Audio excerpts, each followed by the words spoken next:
Morning all. Morning, Jeremy Lewis. Good morning. Morning, Rookman. Roxanne, morning. Thank you for my brooms. I hope you know the number of brooms will have to increase soon, Roxanne. Yes, we are in election mode, effective. Well, I think the fact that the PNM is having a meeting tonight in the Quasi, 7 p.m., is a signal we are officially, in election mode. Yes. Just Tuesday, I was lamenting the fact that we don't get these meetings often enough, especially in comparison to the number of public meetings that the UNC has. And I hope going forward, these meetings, the likes of tonight's, would be a little more um, frequent. And I know that that is a sentiment that is shared by most, if not all, loyal PNM supporters. Yeah, so we look forward to tonight's meetings and many more like it in the coming months. Cyril Mayas, morning. Pauline Buckmeyer. Shah, morning. Morning, Anna. Anna Sisneth. Terence Swan, good morning to you. Oria Ghani, morning. Ariel Lewis, morning. Esain Atu, good morning.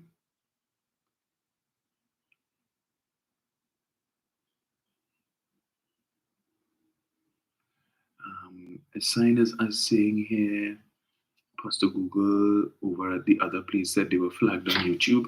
Can you shed light on that? Well, from my experience, Esain, when I was there, the only time they used to get flagged on YouTube is if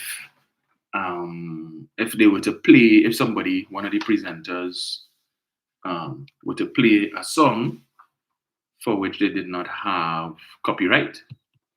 YouTube would usually flag them for that, and the page would be banned.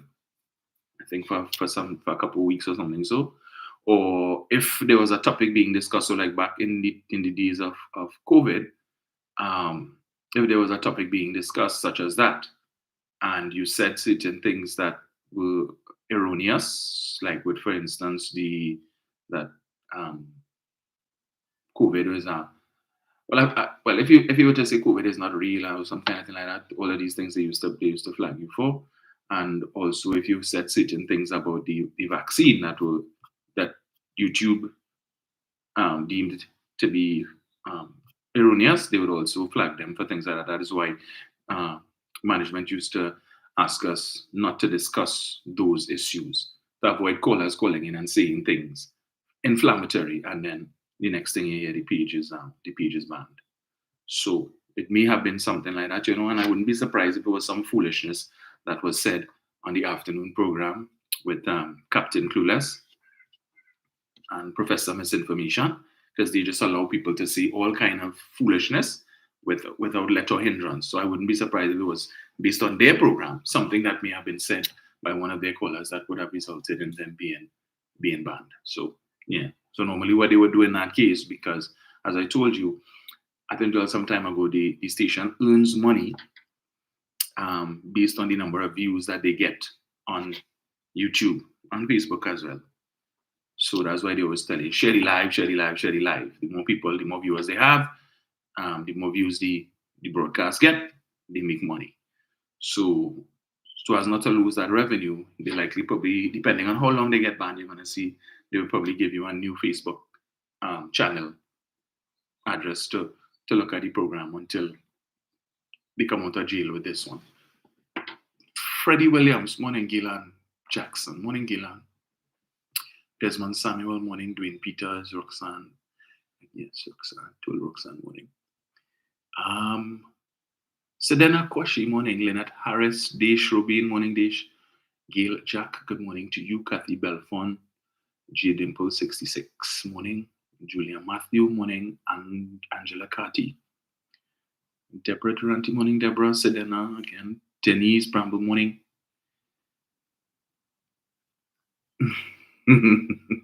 Sedena says, they lie, they don't want nobody calling to jam them after your show and all the boatman lies. Natalie F, morning. Felix Hospitalis, Lisa Atwater, morning. See who I have on Facebook. Lots of people already so far. Morning, Diane. Kenneth Gabriel, morning. Adriana Alexis, morning. Alison Boyce, Laverne Brown, morning, guys. Alison Rogers, Joseph, morning. Alison is locked on all the way from freezing England. Reaching far and wide. Alison, you can send a little bit of that cold here, we don't mind. The sun yesterday was awful. We got some showers of blessings to give us a little respite. John Edwards, morning. Arthur James, morning. Ruth Franton. Good morning to His Excellency, President of Pleasantville, Nigel O'Connor. First Lady, Marcia Kagan.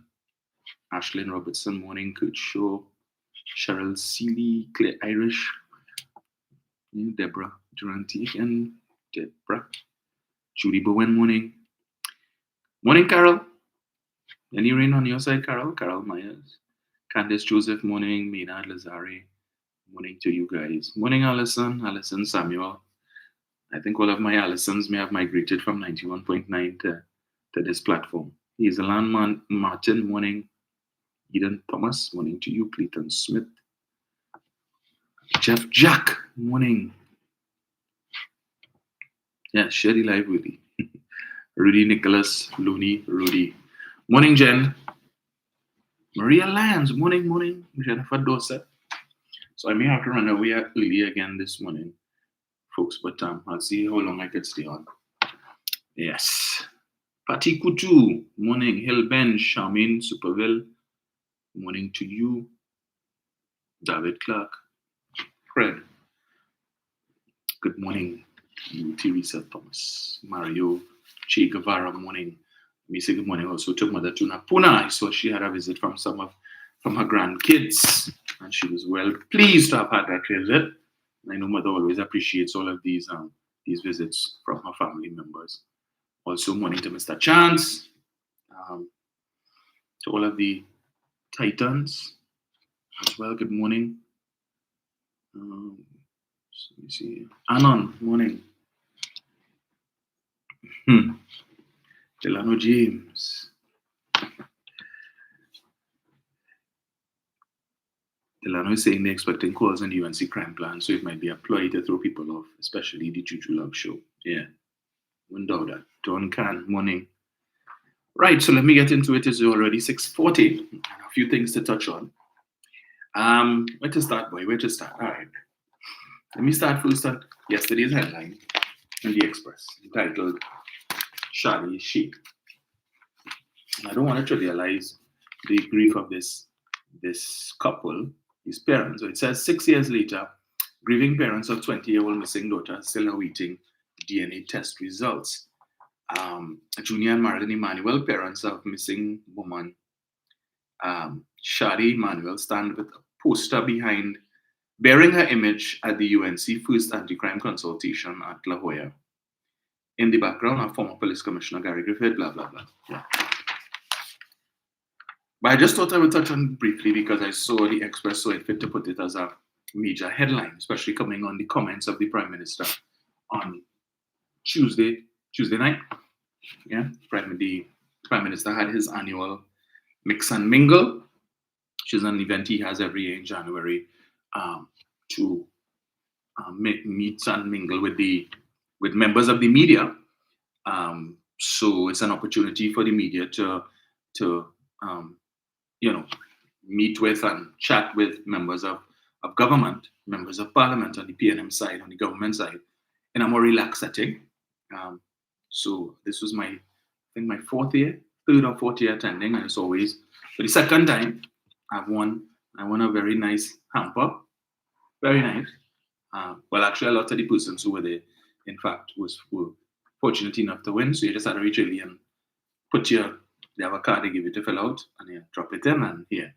So, and it was well attended, and the remarks of the Prime Minister, again, calling on the members of the media to be a little more circumspect in how they do their jobs, especially as it pertains to reporting the truth, but not just reporting the truth, in debunking the lies that is being spun by the other party. right? When they say certain things and the media feels they need to carry it, whether it's by print media or they do little snippets and stuff, you have a responsibility when you know these things are incorrect to report it and to report correctly.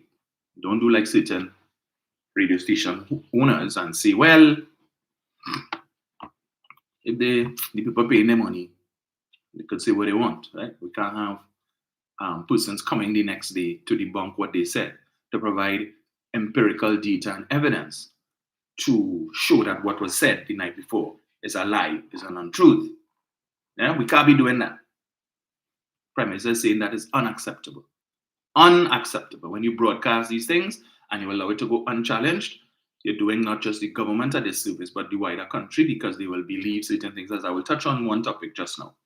But yeah.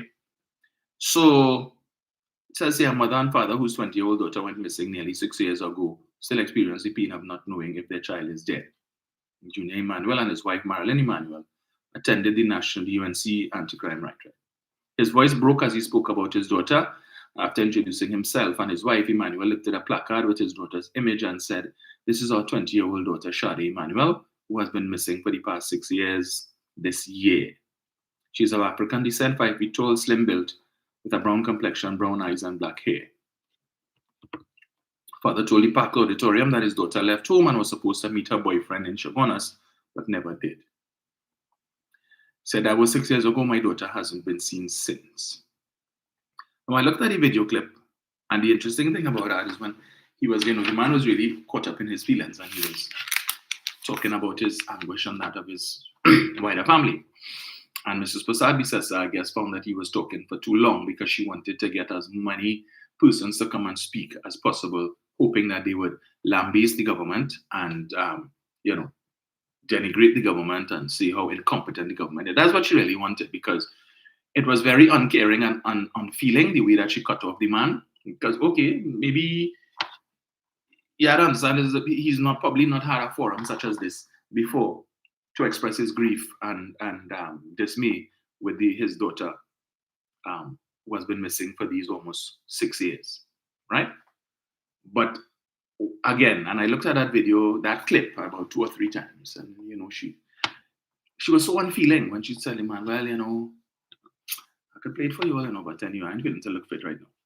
Yeah, yeah, it's okay, waiting, and we will see what we can do." And she tells, I think it was Ravi Ratiram or Brian Bago, one of them, to take his contact information and so on, because we want to get as many people. This is what she said: we want to get as many people as possible to come in. And this is the woman who, I love you, and no one will love you as much as I love you. All remember that? But you couldn't, of all these people, you couldn't give this one individual an opportunity. And the man kept saying, in the interest of time, is a long story, but I will cut it. They could have allowed him that opportunity, just him, to express his grief, yeah, and to get some commiseration from the persons in the audience and so on. But no, if I talking too long, and it's 6 years, and in your mind, probably, she probably done that already. That's probably what she's thinking, right? But I raised the issue in particular because this man here came to pour out his heart on behalf of himself and his wife and the rest of his family over the loss of their daughter. And Mrs. Prasad Bisesa said, well, take the contact information and we see what we can do. What could you do? What could you do, Kamla? It's been 6 years, well, 5.5 years, almost 6. June will make it 6 years. What could you possibly do? Stop mama guy in the man. You can't do nothing and you're not going to do anything. There's not going to be any follow-up. But you just said that conveniently because you needed to get him off the stage because you realized that other people who stand up waiting and you realize, hey, you see that one there? He coming to bash the government. You see that one? He coming to bash the government. You see that one? She coming to bash the government. So we rather hear them. We don't want to hear his lamentations. But the man who was commissioner of police, who became commissioner of police 2 months after this man's daughter went missing, he sat down there. He was commissioner for 3 years, right?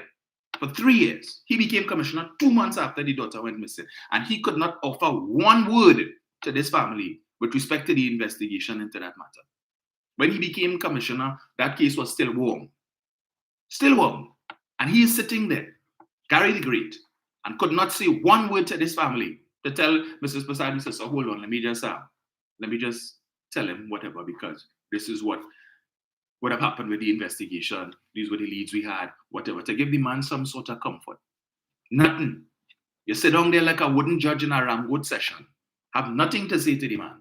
And Prasad Bisesa only want quick to shuffle him off the stage so that you could bring somebody else to talk to bash the government because he wasn't doing that. So he's of nuisance value to you.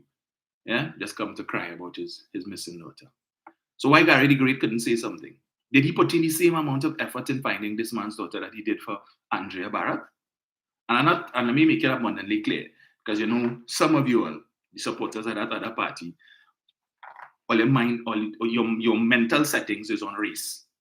So if you all want to come here with any choppy talk about race and all of that because she was African, I'm not making any such implication, right?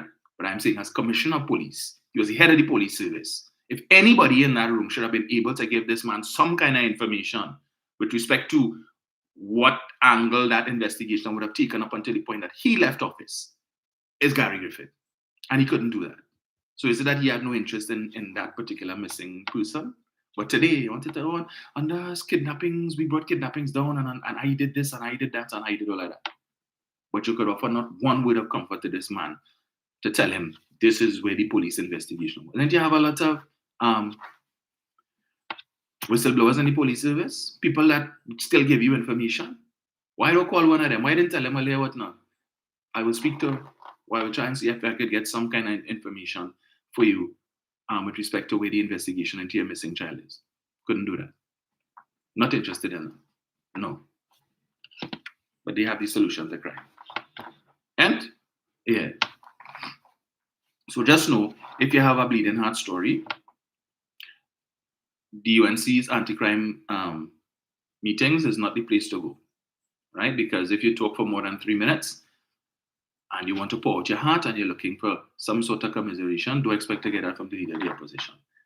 You're considered to be a nuisance unless you could find some way to include cussing Rowley, cussing the PNM, and cussing the government in your lamentations. Otherwise, she don't want to hear you. Next. Right. So let me come back to Mr. Johnny Abraham. This is his second meeting, crime symposium, if you want to call it that the UNC has hosted, or a member of the UNC has hosted, at which Mr. Abraham would have spoken. At the first one, which was held by Dinesh Rambali, the Member of Parliament for Shogunas West. Quite possibly a one-term Member of Parliament for Shogunas West, because based on what I'm hearing, there may be moves afoot to have one of the previous members of Parliament for Shogunas West challenge that seat under the UNC banner in 2025. IYKYK, if you know, you know. Or you know who I'm talking about. Which former Member of Parliament for Shogunas West?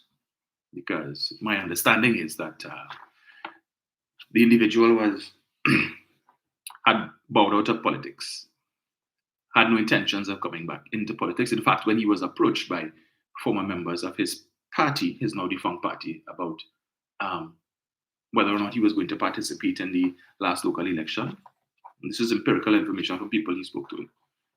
He indicated he was not interested at all. He done with politics. And then he gets a call.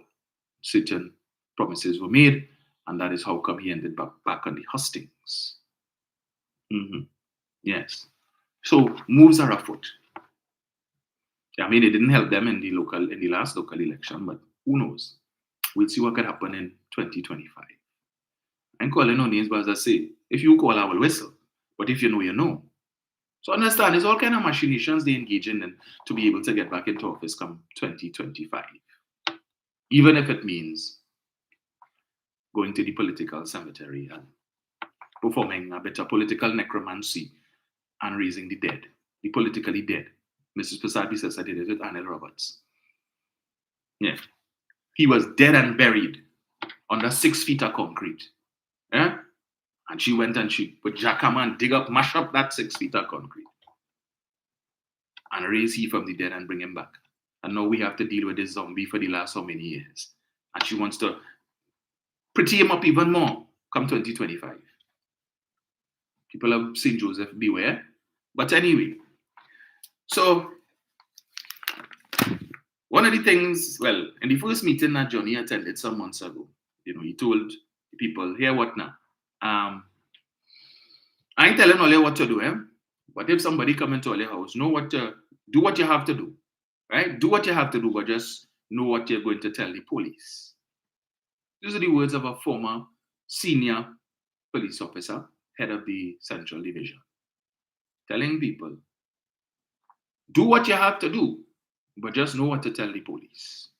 So is it that he will be offering classes, teaching you how to, or rather you will be receiving a tutorial on what to tell the police when you do what you have to do? Even if you could have used reasonable force, even if you could have detained the intruder, do what you have to do. So whatever your mind tell you to do, if out of frustration you decide you're going to make mincemeat out of him, you go ahead and do it. Just know what to tell the police afterwards, so you wouldn't catch a case. And this is somebody who is hoping, perhaps, to be the next Minister of National Security, because he kept saying in an interview that he did with I-95, if I was the minister, I would do this. And if I was the minister, I would do that. If he was minister, they would have to account to him, the police service, that is. And the various ranks in the service would have to account to him because he's providing them with the resources. So here it is, he, and they clap for that, they clap for that. But here it is that he is advocating that if he were Minister of National Security, and he has offered himself, in fact, in that first meeting, he did indicate, if when they come back into office, he is available to serve. In what capacity, he didn't say.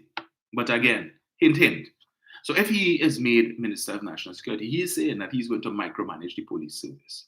The very thing that Gary Griffith was cussing Dr. Rowley for, right? Or making allegations that Dr. Rowley wanted to do. When it is that Dr. Rowley called a meeting a couple months ago under the National Security Council, and he would have called in the various heads of the police service, along with the top brass, the executive, to meet with them.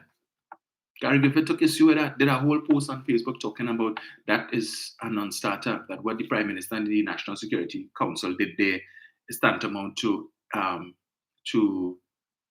interfering in the operations of the police service, that they're not supposed to do that. Right? So you're not supposed to be telling the commissioner what, giving the commissioner instructions. He had issue, he said they could meet with the executive, but he had issue with them meeting with the wider body. But here it is that you have a man who is basically hinting to the leader of the opposition that he's available to serve as Minister of National Security if, when they get back into office, he's telling you he's going to micromanage the police service. He go and tell the commissioner what to do. So if they want to lock up a PNM member of parliament, or if they want to frame them or something like that, he could pick up the phone and he'll tell the commissioner. Because remember, they're about appointing, they're not about appointing puppet commissioners, right? No. So Gary sit down there and he hearing that.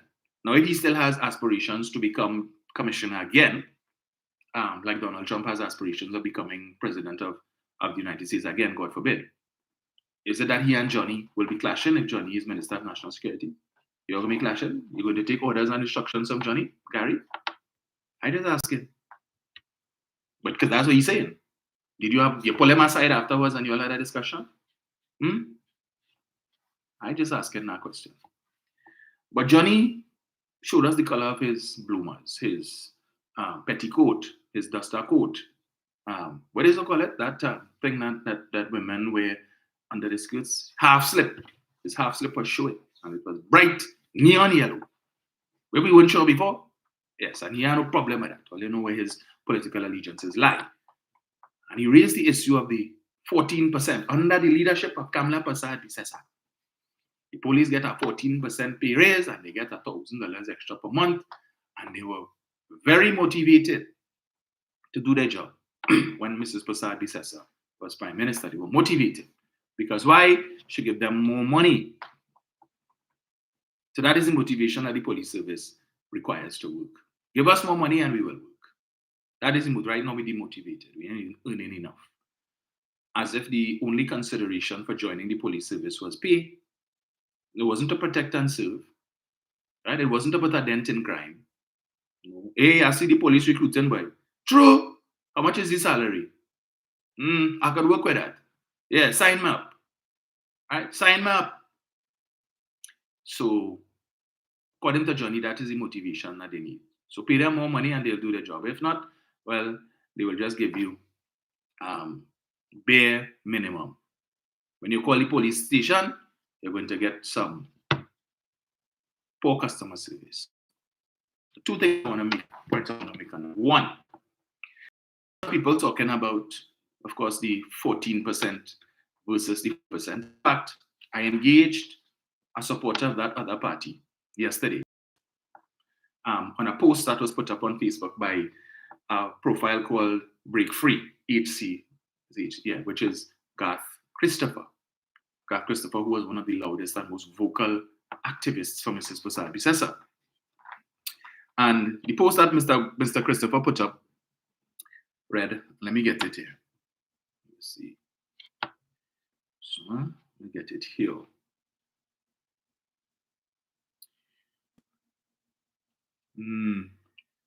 Kamla and Rowley are much the same.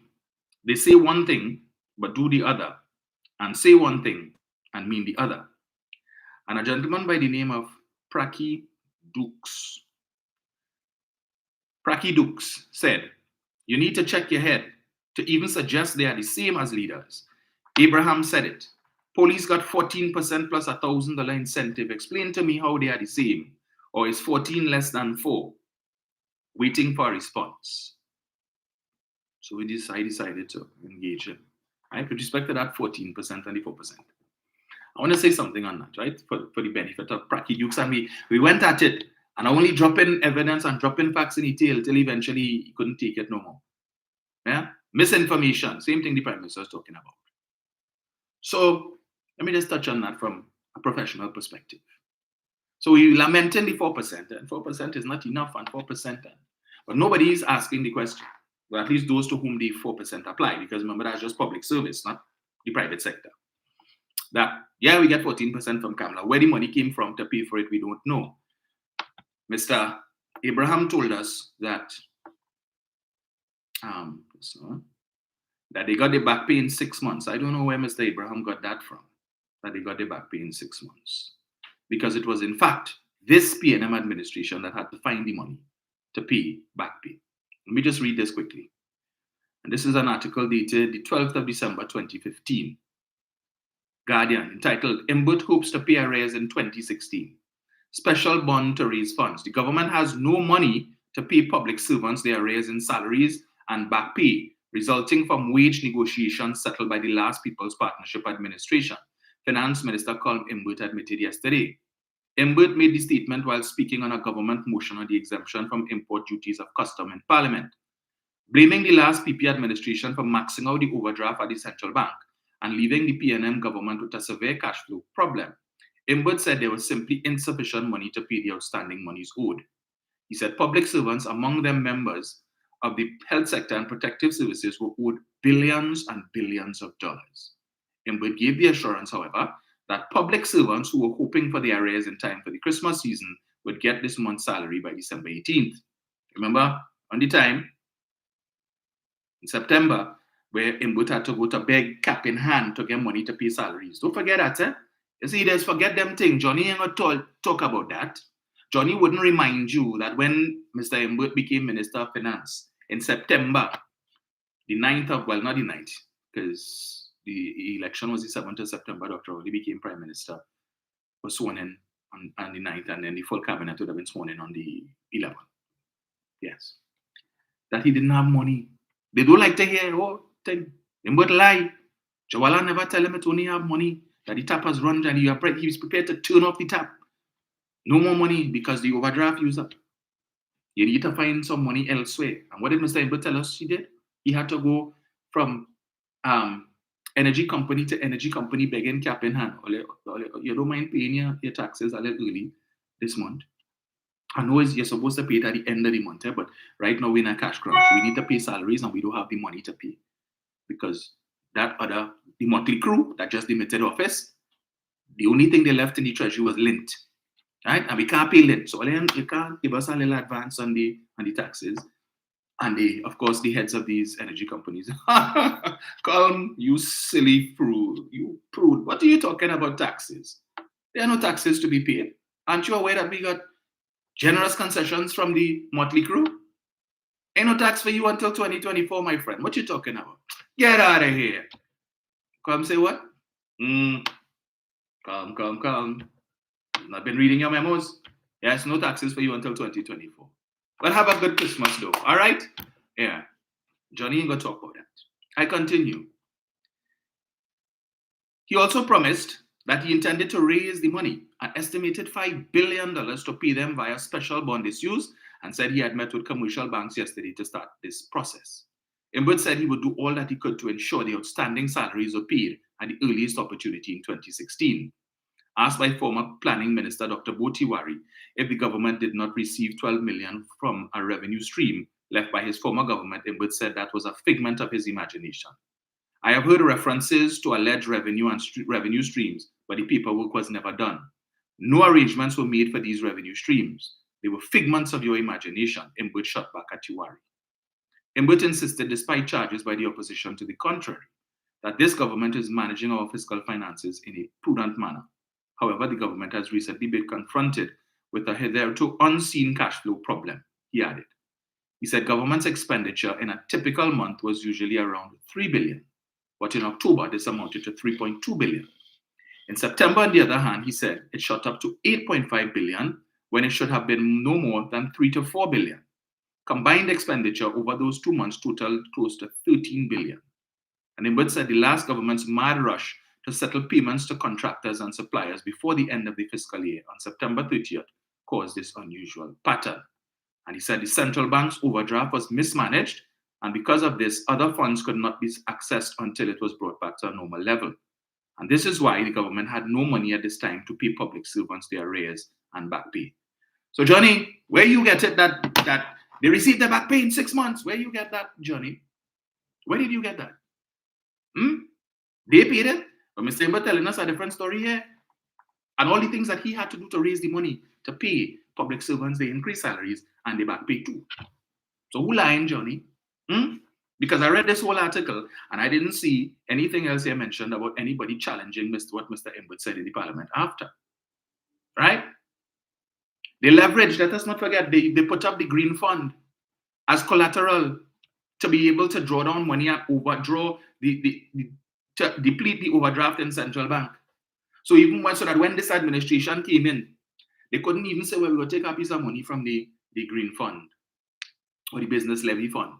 All these funds, they pledged as collateral to increase the overdraft and spend out every cent. Increase the exchequer account, the overdraft on the exchequer account from, I keep telling you, $10 billion in 2009 under Mr. Manning to $33 billion when they left in 2015, right? An increase of $23 billion, putting the exchequer account in permanent overdraft, the highest it had ever been in the country's history.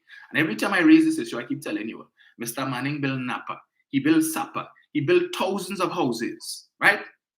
Government campus, waterfront, Prime Minister's residence and diplomatic center.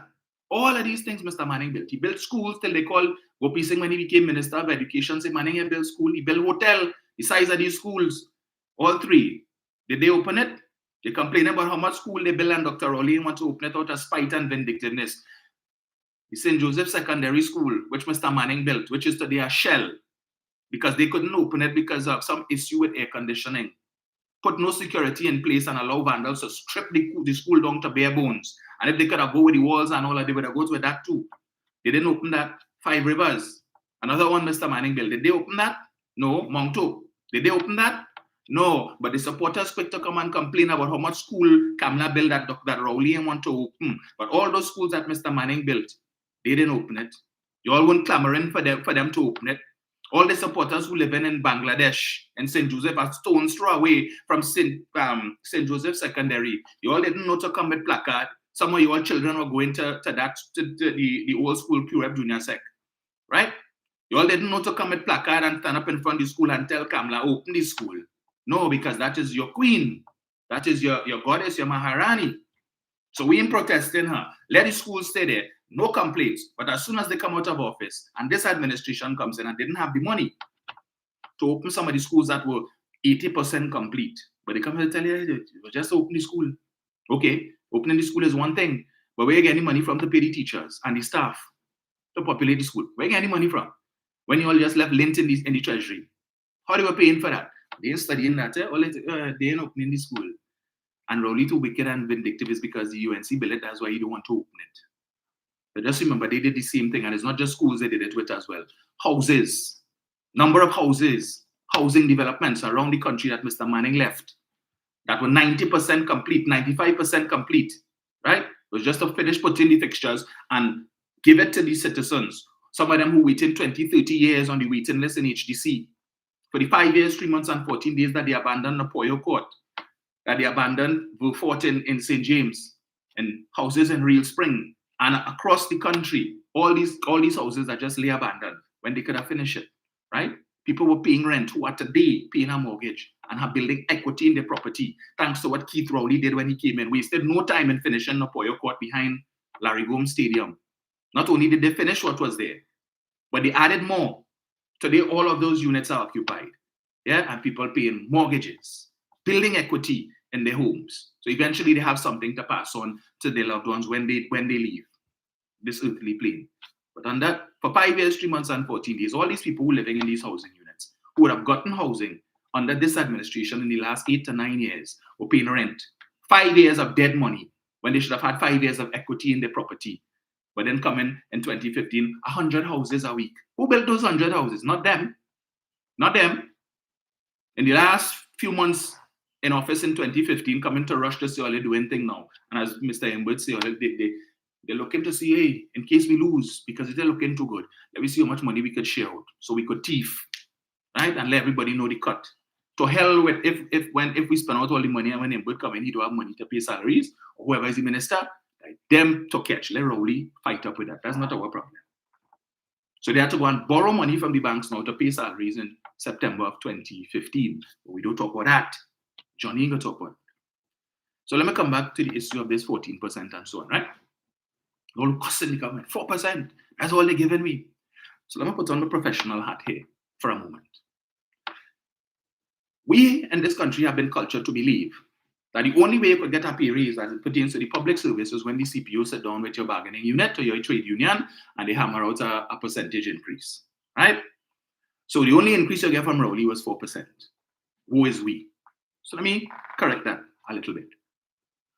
And I've mentioned this before, that the government under Keith Rowley would have increased personal allowance from 60,000 under Kamala, which is what she met it at when she came in 2010, and she didn't touch it with a 100-foot pole.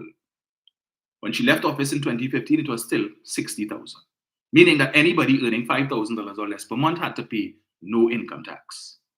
Keith Rowley and the square peg in the round hole, the engineer, Mr. Emwood, the Minister of Finance, increased that personal allowance from 60,000 to 90,000. 3 increases in the last 8.5 years. 3. But they want to kill Emwood. He said, I increase the price of fuel once, I increase it twice, and they ain't right yet. I think I'll increase it a third time. But when he increased, and all cost him way. But he increased personal allowance once, he increased it twice. They didn't compliment me yet. I think I'll increase it a third time, and he did that. Let me do some maths for you, right? If you were earning $7,500 a month in 2015 under Kamala Prasad Cessa, you would have paid to the taxman $7,500 for the year in taxes, assuming income tax, assuming you didn't have a personal annuity, or you weren't entitled to any of the tax deductions that are available to you to reduce your assessable income. So you would have paid $7,500 for the year in taxes, because remember, only the first $5,000 is tax-free, and the next $2,500, you have to pay $625 every month to the taxman, which works out to $7,500 in tax per year. Know what that means? It means that under Kamala Prasad Cessa, you're working 12 months for $7,500, but you're only getting paid for 11, because they're taking 1 month's salary, $7,500 in tax. So yeah, I'm making $7,500, I'm gonna get paid, yeah, but when you really check it, you're only getting 11 months pay. The government taking a whole $7,500, 1 month's salary in taxes, right? She didn't see the need to touch that. When Keith Rowley decided to increase your personal allowance from 60,000 to 90,000, you know what that meant? That's $7,500, that 1 month salary that you were paying in taxes under Kamala. Keith Rowley said, keep it. Keep it. So under Kamala, you only getting paid for 11 months. You work for 12, but only getting paid for 11. Under Keith Rowley, you're getting paid for all 12. Keep your full 7,500 for every month, right? We don't talk that. But $625 as a percentage of 7,500 works out about 8.33%. It means that you, when Keith Rowley increase your personal allowance from 60,000 to 90,000, somebody earning $7,500 a month would have gotten a pay raise of 8.3%. He gave you a pay raise because that 625 that was going to BIR, he tell you keep that. Go home and spend it how you wish. 625 every month. You got a pay raise of $625 per month because of that one measure. So you got an 8.33% pay raise.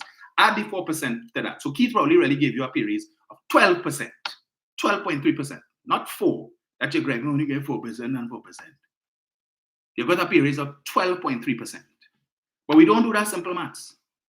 Right? And you could do the other calculations. If it is you earning 6,000, we'll get smaller. That it works out, the tax savings works out to about 4 point something percent. So it's really 8 point something percent you would have gotten as a pay raise.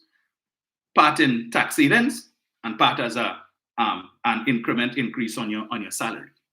But we don't talk that. You see, all the economists and them wouldn't come and tell you that. They don't look at it from that perspective. Because the money you was paying in taxes on the Kamla, he'd say keep it. Keep it. What you say? Johnny, 4%. No, Johnny. Do the maths, Johnny. Maybe you need to do a quick course in economics, Johnny. And you realize it wasn't 4%. They got more than that. But everybody disregarding that. Forget the money that extra money are taking home because Keith Rowley increased my personal allowance. We don't study that. The fact that your Keith Rowley reduced VAT from 15% to 12.5%. And as I was engaging Pracky Dukes last night, come and tell me, oh, government, they increase, they put back VAT on the basic food items that Kamala had taken VAT off of. And I had to tell him, stop lying. Stop lying. When it is that you all drinking the rising sun juice propaganda without going to do proper research and then coming on making fools of yourself. Not everybody out here is of the waterfront ilk. So let me just give you a little something that I had to send to Mr. Pracky Dukes. And you could look for it for yourself. Let me see if I get it here, right? This is a circular that was sent out by the Ministry of Finance, 2016. Amendments have been made to Schedule 2 of the Value Added Tax Act, Chapter 75(6), which specifies the items which are zero rated for VAT, meaning zero VAT, no VAT. The final list of zero-rated items came into effect on February 1st, 2016, February 1st, by the Value-Added Tax Amendment to Schedule 2, Order 2016. The standard rate of VAT was reduced from 15% to 12.5% effective February 1st, 2016. Goods and services not listed on the zero-rated list will be subject to VAT. The following provides further details on some items listed on Schedule 2. Remember, Schedule 2 is the list of items for which no VAT applies. Effective February 1st, 2016. For a full list of all zero-rated items and VAT-exempt services, please visit the ministry's website. Food items that are exempt from VAT. And this is for Pracky Dukes and all of the supporters of that other party who like to come and talk nonsense about, oh, Kamala take VAT off of 7,000 food items, and when Rowley come back in, he put back 12.5%. And Pracky Dukes telling me that Rowley put back VAT on essential food items, and he listed rice and flour and sugar. And let me give it to you. Rice, first on the list, no VAT. Wheat flour, milk, margarine, white and whole wheat bread, baby formula and baby milk substitute, dairy, processed meat, including corned beef, similarly, salted, brined, dried, or smoked hams or other cuts of pork and beef, such as salted pigtail, salt beef, and all of these different things. Let me see. Spices, processed fish, yeast, baking powder, and pure white vinegar, uncooked and unstuffed pasta, unprocessed food of a kind used for human consumption. Unprocessed food refers to food which contains no additives and that is not produced through the application of any process except for freezing, chilling, packaging, a mechanical process or a process that is done only by the elements of the weather, such as natural drying. Fresh and canned produce. Fresh, raw produce such as potatoes, onions, pumpkins are considered unprocessed foods and therefore remain zero rated.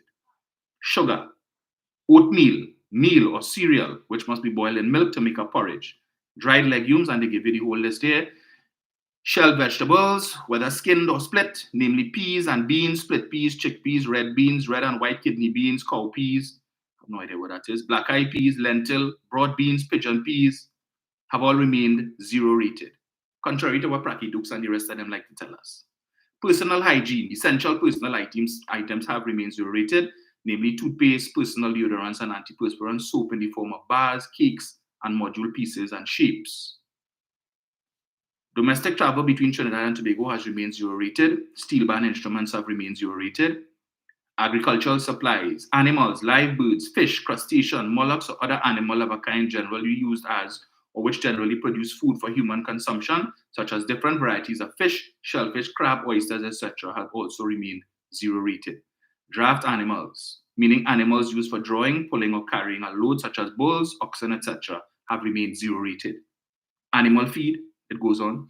Seeds and plants to make animal feed, fertilizer and herbicide, agricultural equipment, pest control services, prescription medication, diabetic supplies, equipment used by the disabled, eye care, and the list goes on. An exhaustive list. But they come to tell you, oh, Rowley put back VAT on everything, Kamla took VAT off. And you say it proudly. As I always tell you all, when you want to lie, make sure the truth is well hidden. But poor folks, they don't even know they're lying. So I wouldn't say they're lying. They're just misinformed. They're listening to the wrong sources. When you want to tune into that other station between 4 to 7 every evening and taking a diet of propaganda and tomfoolery, this is what happens. You come on social media and embarrass yourself. But I will be more than happy to educate you. And when I say I am educating you, it's not like what Professor Misinformation offers. Right? So to Pracky Dukes and the rest of you all who supported that other party, who like to say that Keith Rowley put back VAT on everything Kamla took VAT off of, that is untrue. Further to that, Keith Rowley would have reduced VAT on everything that Kamla left 15% VAT on. So everything that you were paying 15% VAT on under Kamla, Keith Rowley reduced it to 12.5%. That's a 2.5% savings on stuff like, you know what? School uniforms, stationery, right? Everything that your children need to go to school. You're paying 2.5% less in VAT than you were paying under Kamla Pisesa because she didn't touch VAT. When you decide to go and buy a new car, I hear they call in Trinidad and Tobago Vessel Nation. Everywhere you look is a vessel. You're paying 2.5% less in VAT on your vessel than you would have paid under Mrs. Pisesa. That's a little extra kakada in your pocket. Rowley ain't doing nothing for the poor, and he only care about the 1%. That's what they're telling him. Nothing for the middle class. Really? Well, the middle class can now go and buy a home for up to $2 million, and you don't have to pay stamp duty. Stamp duty, which works out to thousands and thousands of TT dollars. Thousands as part of your closing costs. So a lot of people, when they go to take mortgages, don't take into consideration, they say, well, I just need my 10%. No, there are other charges. But under Mrs. Pasad Bisesa, if your property costs more than $850,000, you had to pay property tax. Keith Rowley increased that ceiling to $2 million. So the money that you're saving, right, on that extra 1.15 million, if you decide to purchase a home for 2 million, which, and contrary to what the opposition is saying, there are persons who are in fact purchasing that, right? That extra money that you would have paid in stamp duty under Kamla, you could use that to paint your house. You could use it to buy furniture. You could use it to outfit a room or two. All of these different things. But Rowley don't care about poor people. Rowley only care about the 1%. Eh? That's what they like to see. Right. That's just a few of the things. But that's not really what I wanted to talk about this morning. But I thought I would make mention of that anyway. So, everybody talking about this UNC crime symposium, whatever the hell you want to call it. Because they got a decent turnout. One could question the motives of some of the people who were there. But when you listen to some of the speakers and the presenters and some of the things that were said, clearly, the UNC, Kamla and Gary and them, figured that this was a UNC meeting. Totally oblivious to and couldn't care less whether or not there may have been persons who support other political parties there who came expecting this to be an unbiased forum. Well, the UNC arranged it. So if you went there thinking that it was anything but, you need to get upstairs checked. And true to form, it turned out to be that. But Interestingly, right? Gary, in his 15 minutes that he was given to speak, outside of the 8.5 minutes that he spent by talking to the Prime Minister and the government, the few items that he mentioned on how to treat with crime, one of which was to invoke the Terrorist Act. And that we need to amend the Terrorist Act so we can now treat members of gangs as terrorists and we can go after them and lock them up because terrorism is a non-bailable offense. So we need to look at this piece of legislation which would allow us to, and he made mention, he specifically said non-bailable. So we need to look now at legislation that we could go after these men so that when we lock them up, they're not entitled to bail. But Gary, we had a law in place just 2 years ago, a year and a half ago, that allowed you to go after these men for the crimes that they have committed of murder, and you could have locked them up without bail. We could have locked them up without bail, Gary. They would have gone to remand, and they would have sit down in remand until the case called, Gary. But certain members of the party to which you are now affiliated, whether it's an accommodation or whatever term you will choose to use, playing smart with foolishness, they were the ones responsible for having that law, that 105-year law, overturned, such that one can now get bail for murder. So these guys couldn't kill us. I could kill a man, and in 2 days' time, if the police hold me, in 2 days' time, I'm back out in the street to kill again. Thanks to who? But they don't talk that.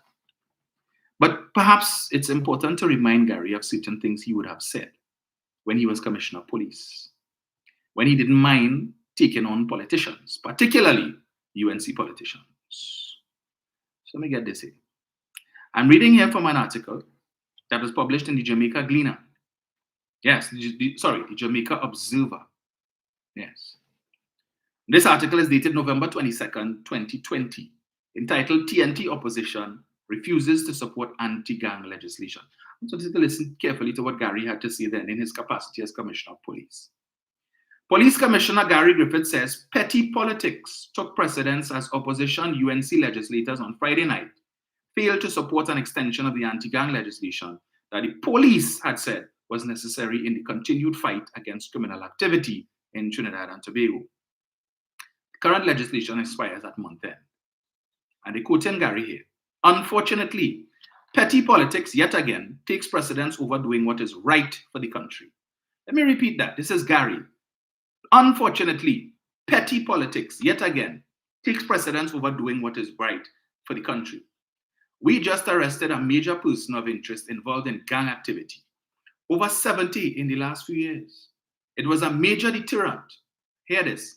It was a major deterrent that contributed to over 115 less murders this year compared to the same period last year. I will read that again. It was a major deterrent that contributed to over 115 less murders this year compared to the same period last year.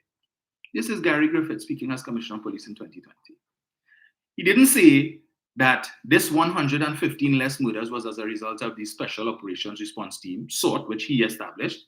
He didn't say this over 115 less murders came about because of any joint army and police patrols. He didn't say that reduction, that significant reduction in number of murders, over 115 less murders for the same period, previous year, was because of his bag of tricks or because of his superior intelligence when it comes to crime fighting. No.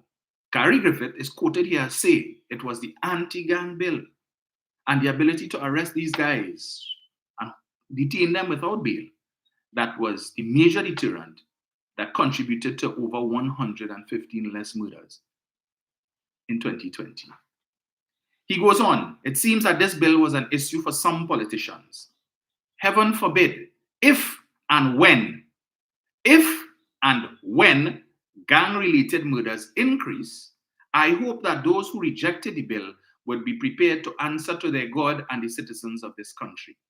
A dejected Griffith wrote on social media after the parliament failed to give green light to the 30-month extension of the legislation that was first introduced by the UNC-dominated People's Partnership Government in 2011. Speaking on a television program on Friday night, Griffith said the law was responsible for the reduction in murders this year. Not Gary the Great. I wasn't responsible. He didn't take credit for that. He said the anti-gang legislation. two different fora in which he is identifying the anti-gang legislation as responsible for the reduction in murders this year. And he chastised the UNC for that, for not supporting the bill, which they introduced in 2011. It was good for them. But the PNM is now in charge and saying, well, look, let us see if we could now use this bill to realize the same degree of success that you all may have enjoyed, so that all you could boast. We brought crime, major crimes, down to the lowest it had been in decades, according to Kamala. Decades. Right? So it worked under them. But during the debate, when time for them to, ante up, they refused to support it. On what basis?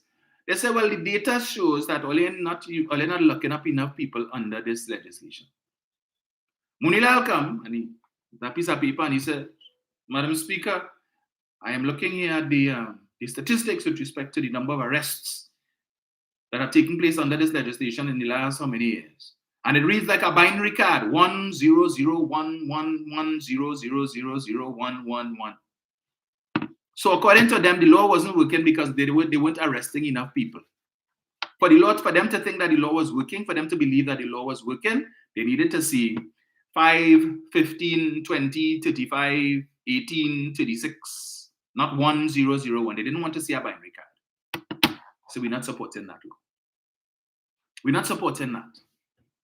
We're not supporting a law that impinges on the freedoms and the rights of criminals.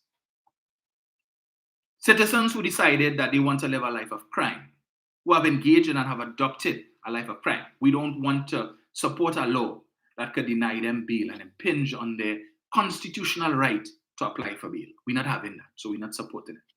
And to hell with the casualties. So Gary Griffith, when he was commissioner, telling them, hey, this is good law. This is critical in the crime fight. This law would have resulted in 2020 in over 115 less murders. I'm telling you, they didn't want to hear nothing Gary said in 2020. They weren't interested. As far as they were concerned in 2020, Gary don't know what he's talking about when it comes to fighting crime. Their statistics trumps anything that Gary says. But today, they want to come and tell you Gary is the man. Whatever Gary says is law. Whatever Gary says, that is the way we need to go. So much so that when this crime talk with the government, we need to have Gary on our team because Gary has the answers to crime. But when Gary, the same Gary, was telling them in 2020, well, they need to support the anti-gang legislation because that has been the single most, what's the word I'm looking for? The biggest crime fighting tool that the police service has had.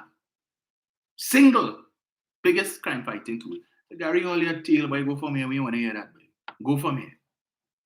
But today, they're lapping up. They're sitting down at Gary's feet. Yes, Gary, tell us more. Tell us more, Gary. How can we fix crime in this country?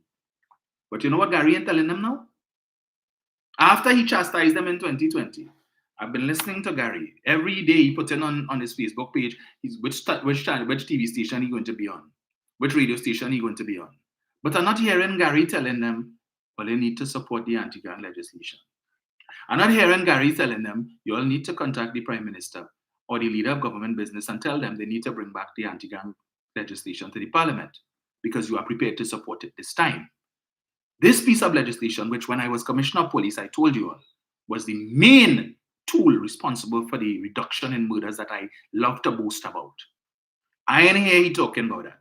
He ran him out for 15 minutes the other night and not one mention was made of the anti-gang legislation. I continue. Speaking on a television program on Friday night, Griffith said the law was responsible for the reduction in murders this year. He told viewers, listen to this, he told viewers that the only time the law was abused was following its introduction during the state of emergency in 2011, where over 200 people were arrested, resulting in almost all being released without charge, and many later successfully filing lawsuits against the state. Well, he get the amount that were arrested, he got that wrong.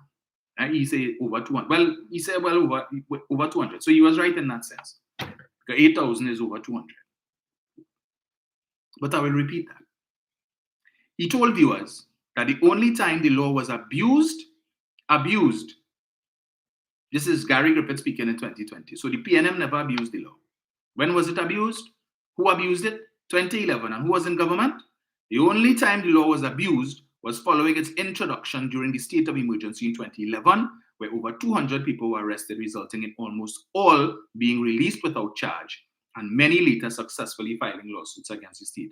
This is not Stuart Young saying this here now, even though Mr. Young mentioned that a couple of days ago. This is Gary Griffith, who is now in league with the Motley Crew. He's telling us this in 2020, November of 2020. This is the second occasion that the opposition has failed to support the legislation, having done so in 2018 when the government sought an extension of the sunset clause. Earlier, as he piloted, well, okay, we don't need to read that. In 2018, they were able to have 22 gang-related murders solved, with 28 arrests. In 2019, 13 gang-related murders solved, with 10 arrests in 2018. 5 gang-related murders were solved with 13 arrests, Al-Rawi said, adding that due to consistent targeting and pressure, gang activity has gone on the downward stroke. Al-Rawi said he agreed with Commissioner of Police Gary Griffith's view that the bill did not need a sunset clause, which limits it for the next 30 months. Do away with the sunset clause and just make this standard law. They ain't supporting that. You know why? We're going to put in a sunset clause. So in case we lose office, and we know this legislation is working and it's bringing down crime, if we lose office and the PNM is in power, when the sunset clause when time comes for this clause to say bye-bye, we will not support it. And we will remove this piece of significant law from the government's arsenal to fight crime so that the numbers could go up and we could get back in office. Added to which, never forget the fact that the same Gary Griffith told us that members of the opposition, 2 of the deputy political leaders, were in league with members of gangs. $42 million in contracts given out so that these gang members could assist them to get back into office. As Gary Griffith said that. But I digress. Do what the police service is asking us to do. They have prevented certain criminal acts, including murder, from being carried out using this anti-gang legislation. If it is not supported by the opposition, understand what the police have told us. A number of ongoing criminal investigations will fall through, and they will not be able to take the fight to target the gangs in Trinidad and Tobago.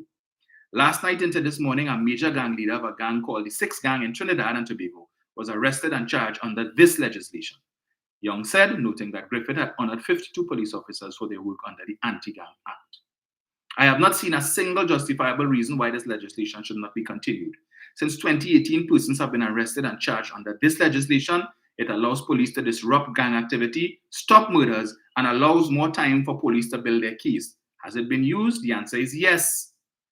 Young recalled that the public outcry had led the opposition to capitulate and support the legislation in 2018, as the PNM had supported anti-gang legislation in 2011. Young said gang activity was a global problem, adding that there is not a single piece of legislation that will eradicate the scourge, but it is a tool. However, in opposing the measure, opposition legislator Saddam Hussein said the bill did nothing to address murders and safety in Trinidad and Tobago, noting that the 7.5-year law was not effective as evident by the statistics. So in other words, he's saying Gary Griffith is a damn blasted liar. Gary said that the law was responsible for a reduction in murders of over 115 murders were prevented because of this law. But Saddam come in here to say the law did nothing to address murders and safety in Trinidad and Tobago, noting that the 7.5-year law was not effective as evident by the statistics. So in other words, Commissioner Griffith is a damn blasted liar. He tell all you the law assisted the police in reducing crime and reducing the number of murders. He, the commissioner who has the statistics in front of him, he who is leading the police service, the main entity in this country that is charged to use the law, he is telling you, yes, it did. And Saddam Hussein, no, it didn't. No, it didn't. You're lying, Gary. But today, he rubbing shoulders with the same Saddam who called him a damn blasted liar. This law had no impact whatsoever on the murder rate in Trinidad and Tobago.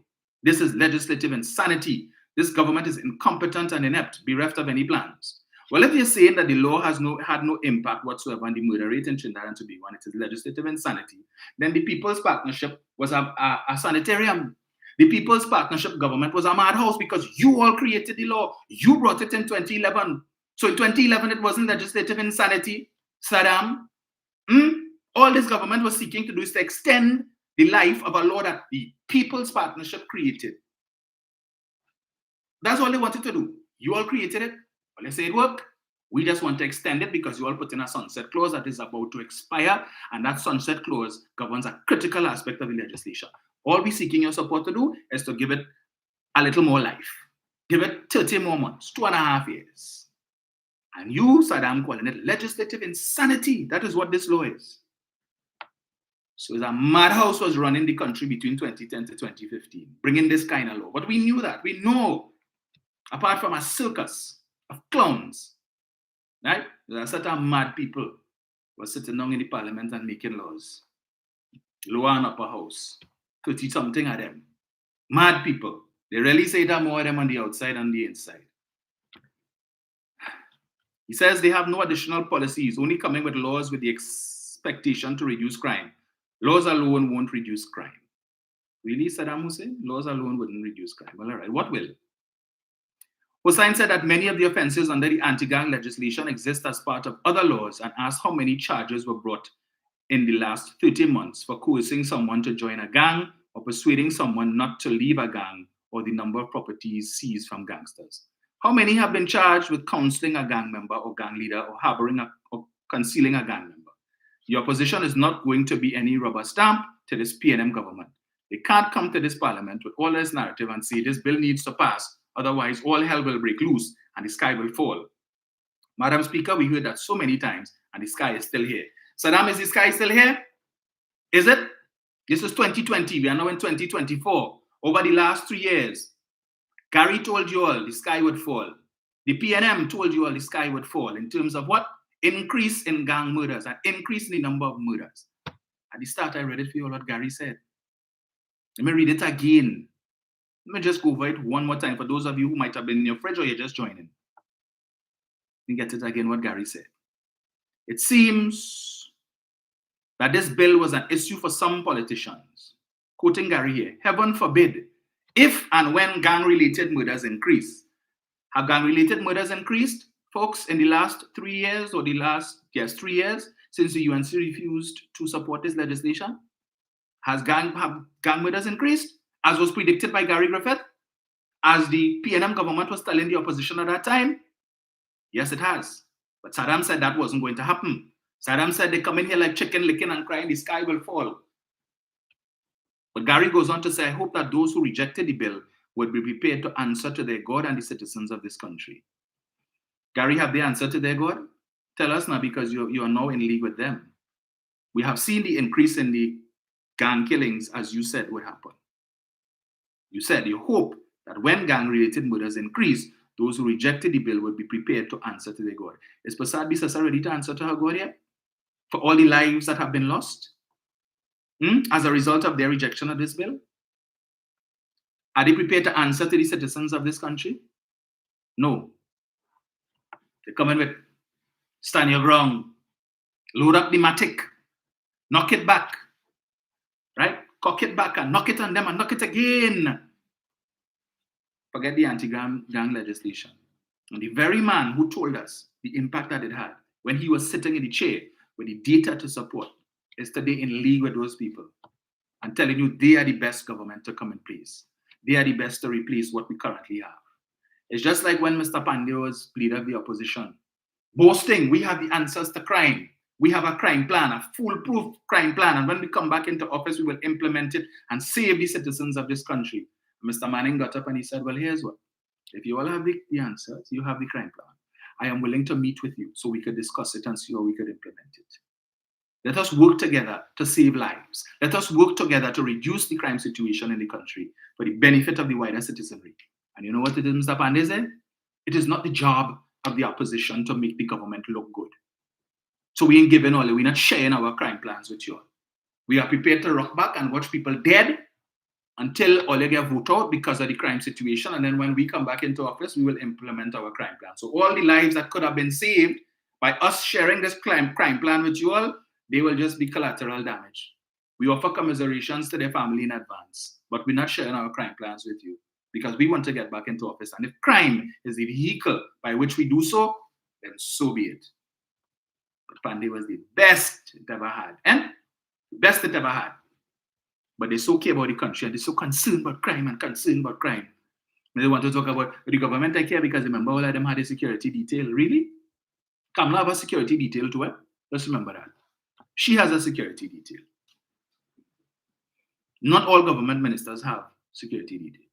All right? But I go on. You see, Gary wasn't the only person who chastised them. Members of government weren't the only people who chastised them for not supporting. Kamla Prasad Bisesar's own attorney, Israel Khan, also chastised them. Let me get it here. Where is this thing? I'm reading here for you an article dated November 22nd, 2020. This was 2 days after Gary said what I just read for you. Khan, brace for more crime. UNC will pay a high price. The failure of the government and the opposition to come to a middle ground and extend the life of the Anti-Gang Amendment Bill 2020 could only lead to higher levels of crime in TNT, says Senior Counsel Attorney Israel Khan. Crime will get worse, but the UNC will pay a high political price for not supporting that bill. The people who are not blinded by PNM or UNC, the intelligentsia in the country, would not vote for a party that is indirectly supporting crime, he told the Sunday Guardian during a telephone interview yesterday. This is Israel Khan, Kamla Prasad Bisesar's attorney. This is Israel Khan, the man in whom the opposition had so much confidence that they put up his name last year to become this country's president. So as far as they're concerned, whatever comes out of the mouth of Israel Khan has weight. He is so respected that this is a man we think should serve in the highest public office in the land. And he, this man in whom they have so much faith and confidence, is telling you in 2020, crime will get worse. Crime will get worse as a result of the failure of the opposition to support that legislation. Has crime gotten worse? Gary told you it would get worse. Israel Khan told you it would get worse. Right? Members of government told you it would get worse. Did Kamala listen? No. Saddam said it wouldn't get worse. Only when he said the sky will fall. The sky will not fall. Right? The sky will not fall. That's what Saddam said. But the statistics will show, and their constant lamentations on a daily basis about the state of crime and the state of crime and record murders. This was predicted. They were told. They knew it was coming. Right? They knew it was coming. All these people, these respected individuals who told them, they didn't listen. But the supporters know, Hines must go, and Rowley must go, but Kamala must stay, Saddam must stay, Munilal must stay. All of them who didn't support the bill, they must stay. Right? So when people were telling you, well, let me continue. Let me repeat that. Crime will get worse, but the UNC will pay a high political price for not supporting that bill.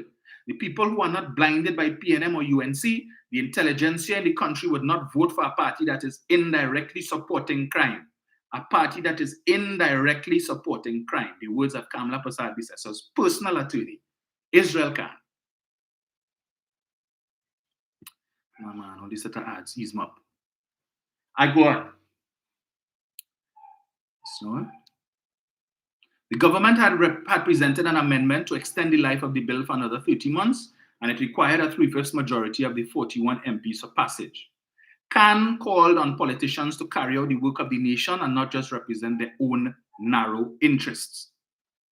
Not just represent their own narrow interests. He went on, I cry shame on the UNC for protecting their selfish, narrow interests. They believe that if crime exists and there is a disruption in society, that will assist them in getting back into government because people will be fed up with the present government. That is a very selfish approach in the politics of this country. That's Israel Khan, Kamla Prasad Bisesar's attorney, and I need to keep repeating that. A personal attorney who represented her in the email gate affair. That is her good friend. Chastising her. This is not the first time he has done so, because when she gave herself silk, remember the other day, something when she was sometime last year, a letter to Kamala when she was chastising certain people who got silk, and Khan called her out as a fraud of the highest order, saying, prove to us that you are worthy of silk. And he gave her a whole list, about 8 criteria under which normally a person deserving of silk would receive it, and she could satisfy none. Israel Khan, the man that they offered as their candidate to be president, is telling us this in 2020. Senior counsel Martin Daly told the Sunday Guardian he is disappointed that there was a lack of any cooperation between government and the opposition. I do not know whether that lack of cooperation is responsible for the failure of the bill. But I feel that a lot of work. But I feel that a lot of work is going to waste because there's too much personal animosity. I am dissatisfied that we have as many murders as we do. When asked what should be the next legislative step of the government, he said the idea of legislative tools was misplaced and the country needs better detection work. Political analyst Dr. Vishnu Raghunath told the Sunday Guardian he does not believe that the UNC would suffer any political repercussions at the moment for failing to support the anti-gang legislation. We are not going to an election. The opposition knows that there is no election where they have to pander to the people anytime soon. And apart from public pressure, there is very little that could be done at this point. As for the government, he said all they could do is keep sending the message that it is the opposition who is to be blamed for not supporting the bill. This is what Vishnu Raghunath is saying. Your government needs to continue to send the message that it is the opposition who is to be blamed for not supporting the bill. But when the government, all they want to do is blame Kamala, blame Kamala, blame Kamala. Tell Vishnu Raghunath that. Tell Vishnu Raghunath that. Tell Martin Daly that. Tell Israel Khan that. Right? Tell them that. Shane Mohammed, a political analyst, told The Guardian that the opposition, which is part of the parliament, has a duty to ensure that their legacy contributes to TNT's safety and security. Our society is deeply divided and is in need of hope. It is for the opposition to show they are larger than that. They are classier than that. No, they're not. They are smarter than that. No, they're not. They are more mature than petty politics. No, they are not. And they are able to come to parliament with ideas. Crime does not only affect the PNM, but everyone in TNT. But you see, back then, their mindset was all the crime taking place in PNM constituencies, the majority of it. So it's PNM killing out PNM. So we don't care. Once it doesn't come in our constituencies, we good. The hotspots is in PNM constituencies. So let them kill out the PNM. That's less PNM voters when election come around. That was their mindset.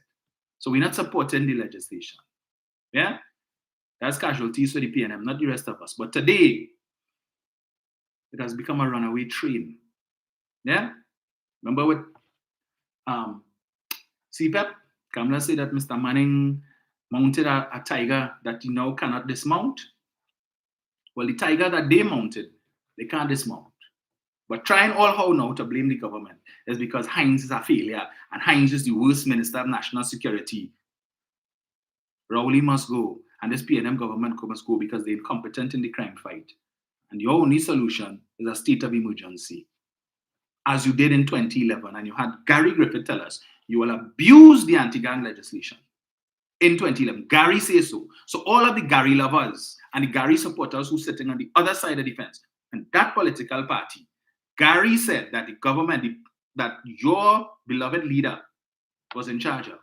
Gary is telling us in 2020 as Commissioner of Police, your beloved leader and her government abused the anti-gang legislation, lock up people without cause, and cost the state millions of dollars in lawsuits. But all you ain't gonna talk about that. You all wouldn't go on Facebook and talk about that. No, it's only Hines must go. Hines must go and Rowley must go. And because if Hines go and Rowley go, what? Kamala comes back in and she give all their firearms. So we live in what's the name of the town? Gunsmoke? What's the name of it? Dodge City? Yeah? A man gave back, say, meet me outside. We go in and settle this at the barrel of a gun. Meet me outside. 10 paces. And we watching the big clock, waiting. And as soon as it click 12, Poto. And we will see who is left standing. Really? Stand your ground. Stand your ground. You felt threatened. That's all you have to say. I felt threatened. The man come up on me. I thought he was going to do me something, so I bust 2 penny. Yeah. Self-defense. And how many self-defense cases will we have? So now we're going to tie up the court in litigation because all these matters had to come before the court for the court to make a determination that it was self-defense. But that is the solution now. Yeah, stand your ground and give everybody gun. And crime will be solved. Because apparently, when the criminals come, they have a gun, but you can run away. But when they come in with more high-powered guns than you have, and as you fire 2 shots, right? So you are a pow, pow, pow. And as I think as Gary Griffith said the other night, they have guns that could fire 35 rounds in 3 seconds.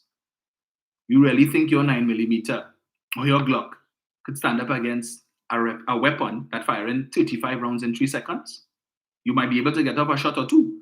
But if you in the dark, you don't know where these persons are. When they open fire, bet your bottom dollar, you ain't going to be the last man standing.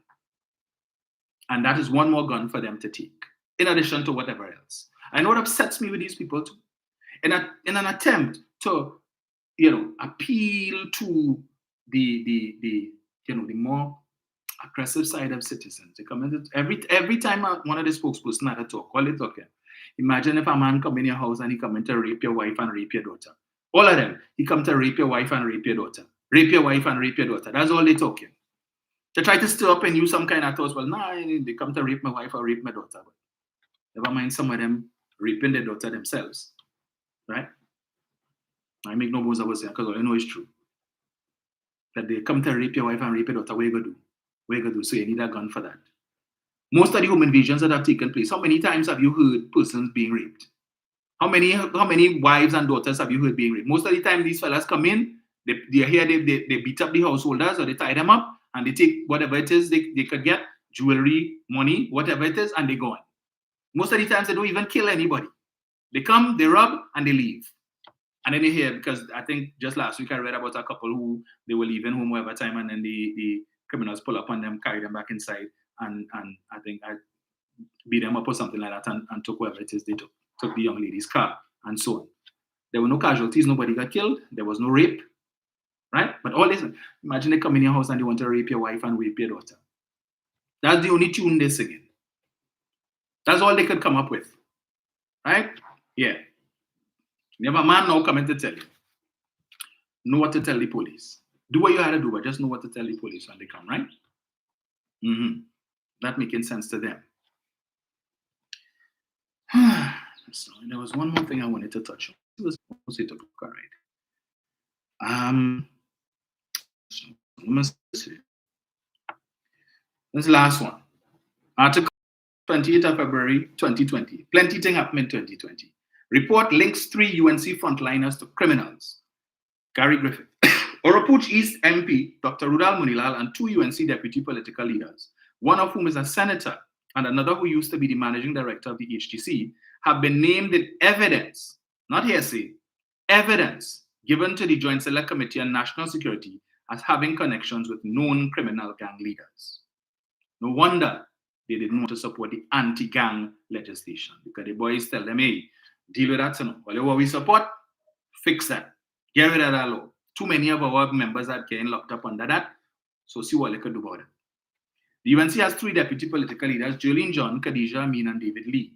Testimony was given to the committee by both the Minister of National Security, Stuart Young, and Commissioner of Police, Gary Griffith, and the committee tabled its interim report in the House of Representatives. The committee report, which summarized the evidence, stated that the Oropouche East MP had planned a meeting with 2 gang leaders in his constituency office, but the meeting was aborted. The report said the MP became aware that there was planned police surveillance of the meeting, and he told the Commissioner of Police what he knew, something which caused the Commissioner to tell the Joint Select Committee that he was concerned about the major breach of confidentiality of the Special Investigating Unit. In other words, you had some police officer, you see, and Karma is really a BITC. Well, you know the last letter, right? When he was Commissioner of Police, he expressed their concern about the major breach of confidentiality of the Special Investigating Unit. In other words, somebody from the Special Investigating Unit call Munilal and tell him, hey, they're planning a surveillance. They know you're going and meet with 2 gang leaders. And they put in a sting operation in place. So, know what you're doing. And Gary is saying here, he considers that a major breach of the confidentiality of the Special Investigating Unit. But when a member of the Special Investigating Unit gave him information that his wife's phone was being tapped, that wasn't a major breach. No, that wasn't a major breach. When people from the FIU gave him information that the FIU had requested information with respect to his bank statements, that wasn't a major breach. That was whistleblowing. And they're giving you information, tipping you off that, hey, they're onto you. They're looking into you. Know what you're doing. When he was commissioner, that was considered a major breach. But now he is Citizen Gary, and he is the subject of the investigation. It is whistleblowing, abuse of authority, abuse of office. Yeah? The committee was told that after certain individuals had a dispute at the Hyatt Regency Hotel, Munilal paid the Hyatt bill of $580 of these individuals, one of whom was a known drug and robbery offender, who was taken into custody after the responding police officers were informed that there was an outstanding warrant for his arrest. The police report on the matter indicated that the MP expressed surprise at the foursome's action and claimed they were supposed to meet with him at the nearby Parliament building. The minister, Stuart Young, was informed by the police that the MP had met with these individuals several times before at the Hyatt Regency. So that's why they went back there. Remember when he was Minister of Housing, there was a certain area in the Hyatt called Mooney's Corner or Rudy's Corner?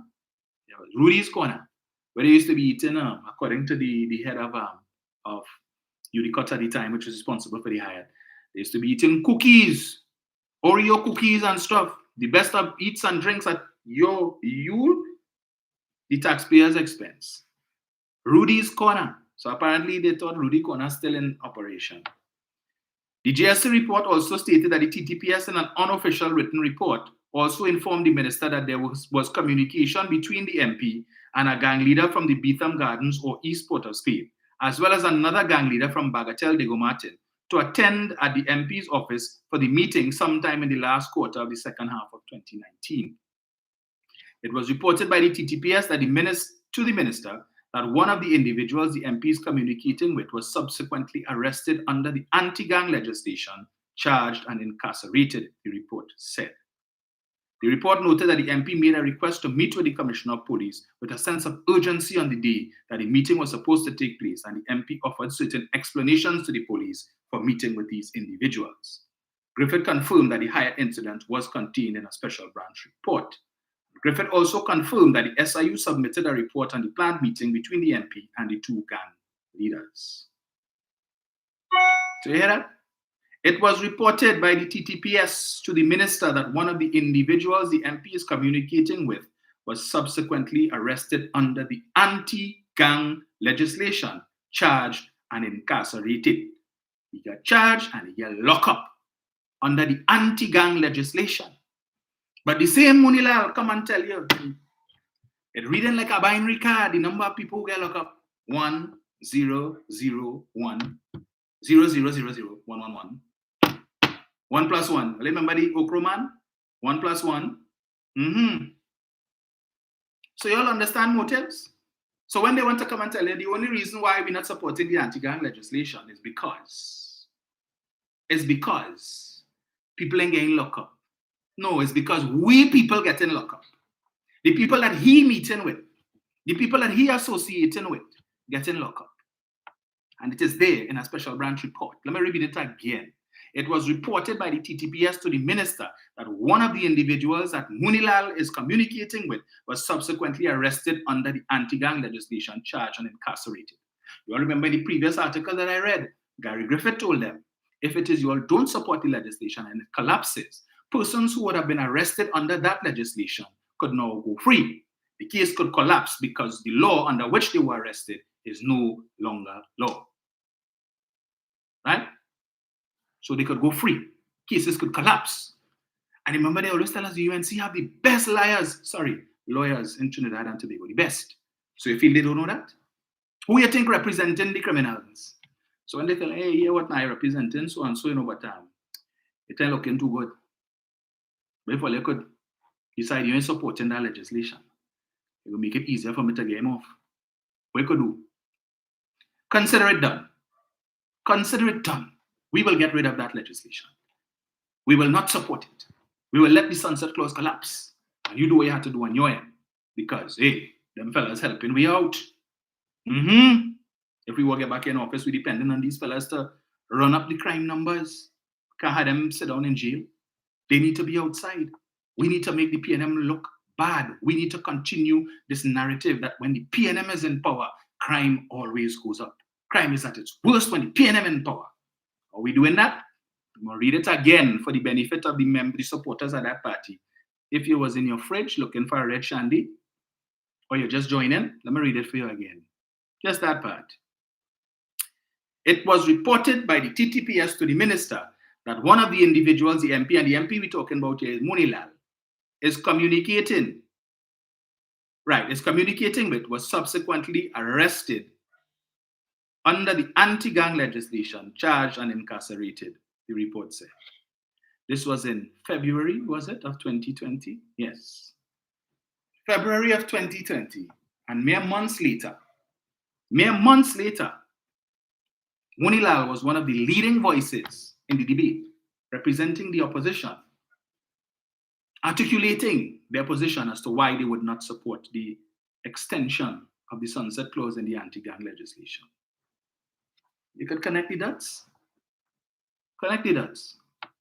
Right? Who was getting locked up? We didn't see no special branch report about any member of this government meeting with any gang leaders. It's who? 3 UNC hierarchy members. Special branch report tell you that. Meeting with gang leaders who were arrested, charged, incarcerated.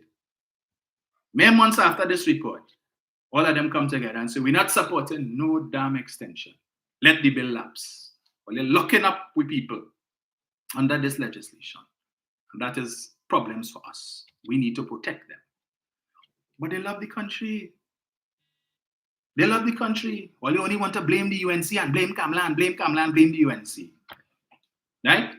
Now, if this was the other way around and these allegations were made against the PNM, every member of that party, you would have heard them. Oh yes, singing the tune. That is why they didn't support the bill. It's because they people getting locked up. The criminals and them who supporting the party getting locked up. But it's the shoes on the other foot.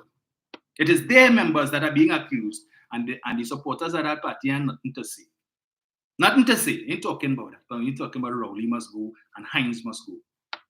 But totally ignore the contribution that the leadership of your party has made to the crime situation in this country. So the next time you have a murder, understand, and the police finger a member of a gang as being the perpetrator, understand that the reason why they can't go after him under that legislation is because it no longer exists to the UNC. So now Gary Griffith wants to come and talk nonsense, amend the Terrorism Act, so we could deem them terrorists and go after them under that legislation. And what? Detain them without bail. Detain them without bail. Bunch of jokers.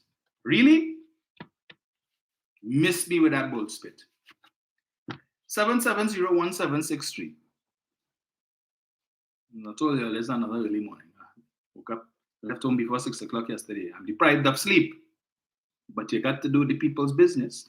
And again, to all the persons who I've met recently in various places around the country, I thank you all so much for your greetings. It's always a pleasure to meet persons who listen.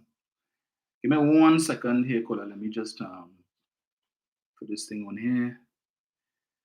Let me just answer this. So give me 1 sec, caller. Let me just hook up this something. Right.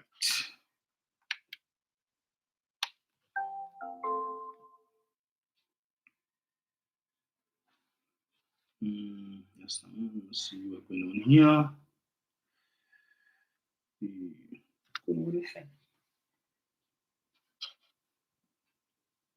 1 second, where is it?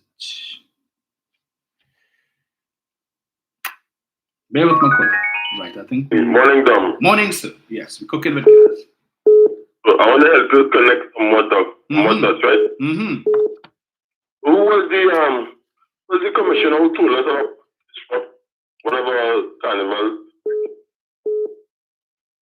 Repeat that? And I said, who was in office as commissioner when we would have a plot to disrupt carnival? Remember that? Yes.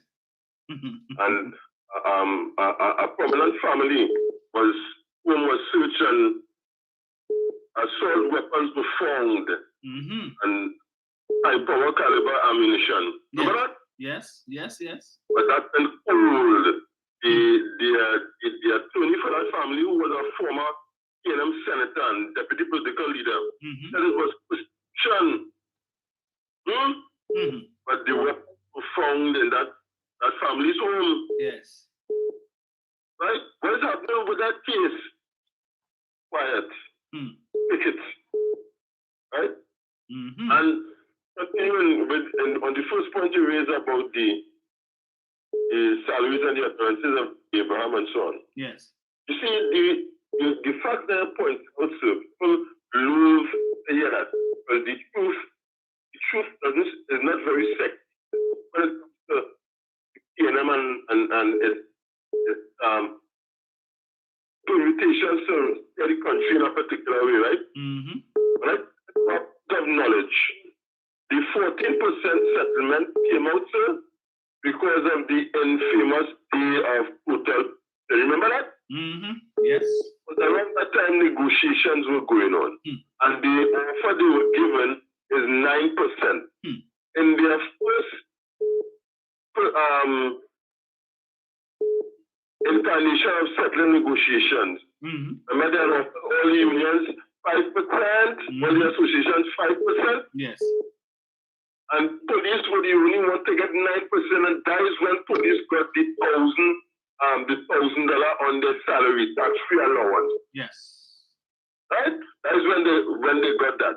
In the next round of negotiations, with Ramazan is again is when the 14% came about after the day of total police. Right? And like you pointed out, it was the PNM government who came back in. They went and settled 28 negotiations, but it didn't pay out any fact. None were paid out. And they would have passed the biggest budget at that time and had the highest revenues. But yet, they were offering unions 5% and then 9%. Yes. Right? But people forget these things. You know, and another part about that thing you're talking about, with and I want to drop into this, right? Yes. Even as our opposition, you don't want to support certain pieces of legislation. But you go up and your prominent supporters go about and saying is urban youth from the east-west corridor carrying out the crime. We would have gone and made murder a bailable offense.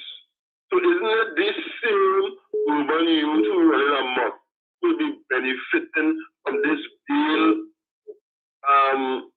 for murder phenomenon? Yeah.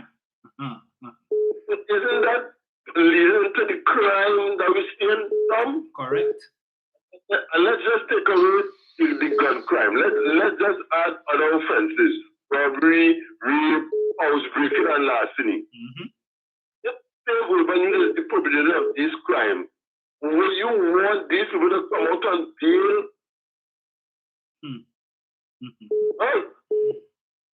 So people are to direct the mind. Now I heard somebody talk about the Zosos working so well in Jamaica. Yes.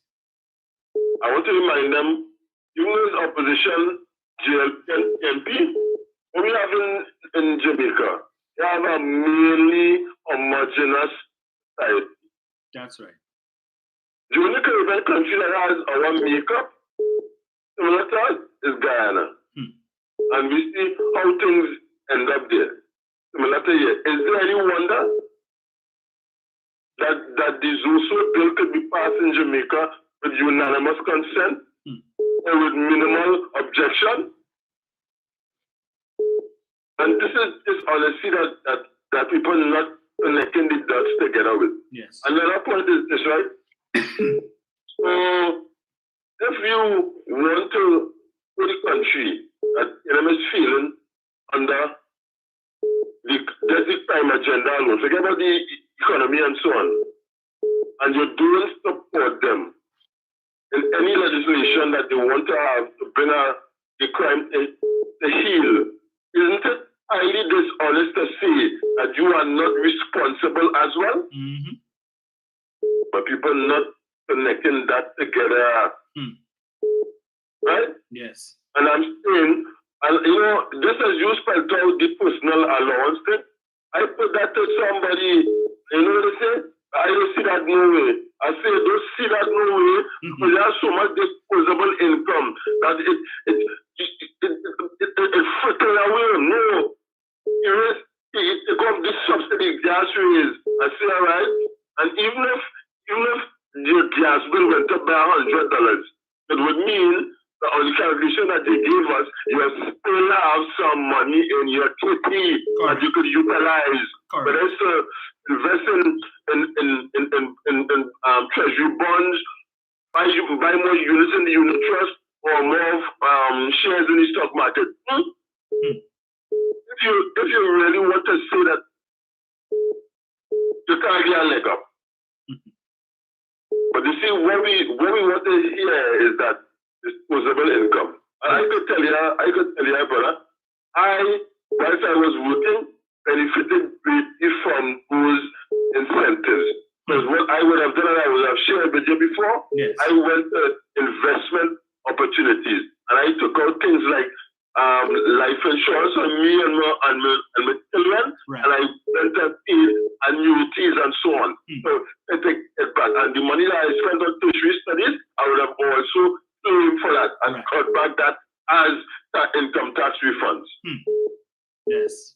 Okay, my brother. So I wanted to connect those dots as led by you. Thank you. Take care, brother. You too. I will also add to what he said there. Again, thanks to the increase in your personal allowance, plenty of the amount of taxes that you would have paid on that back pay for the 4%, you paid less taxes because Keith Rowley increased your personal allowance to 90,000. Under Kamala, you know how much tax you pay on the back pay that the Rowley administration had to pay based on what they offered you all? If she had increased your personal allowance to 90,000, plenty of the thousands that went back to the border Inland Revenue, you would have get to keep that. But no kudos to Keith Rowley for that. And I will add as well, as while the 14% that they love to boast about only benefited the public servants and government workers, the 50% increase in personal allowance benefited every single person in the country who pays income tax. Everybody. So Keith Rowley wasn't focused on one cohort of persons, was the entire country benefit. I am all benefited, and I am happy for my $7,500 that I save in income tax every year, because that allows me to take an extra 2 trips to the US when I feel to travel. Let me get this. Jenny. Dominic. Morning.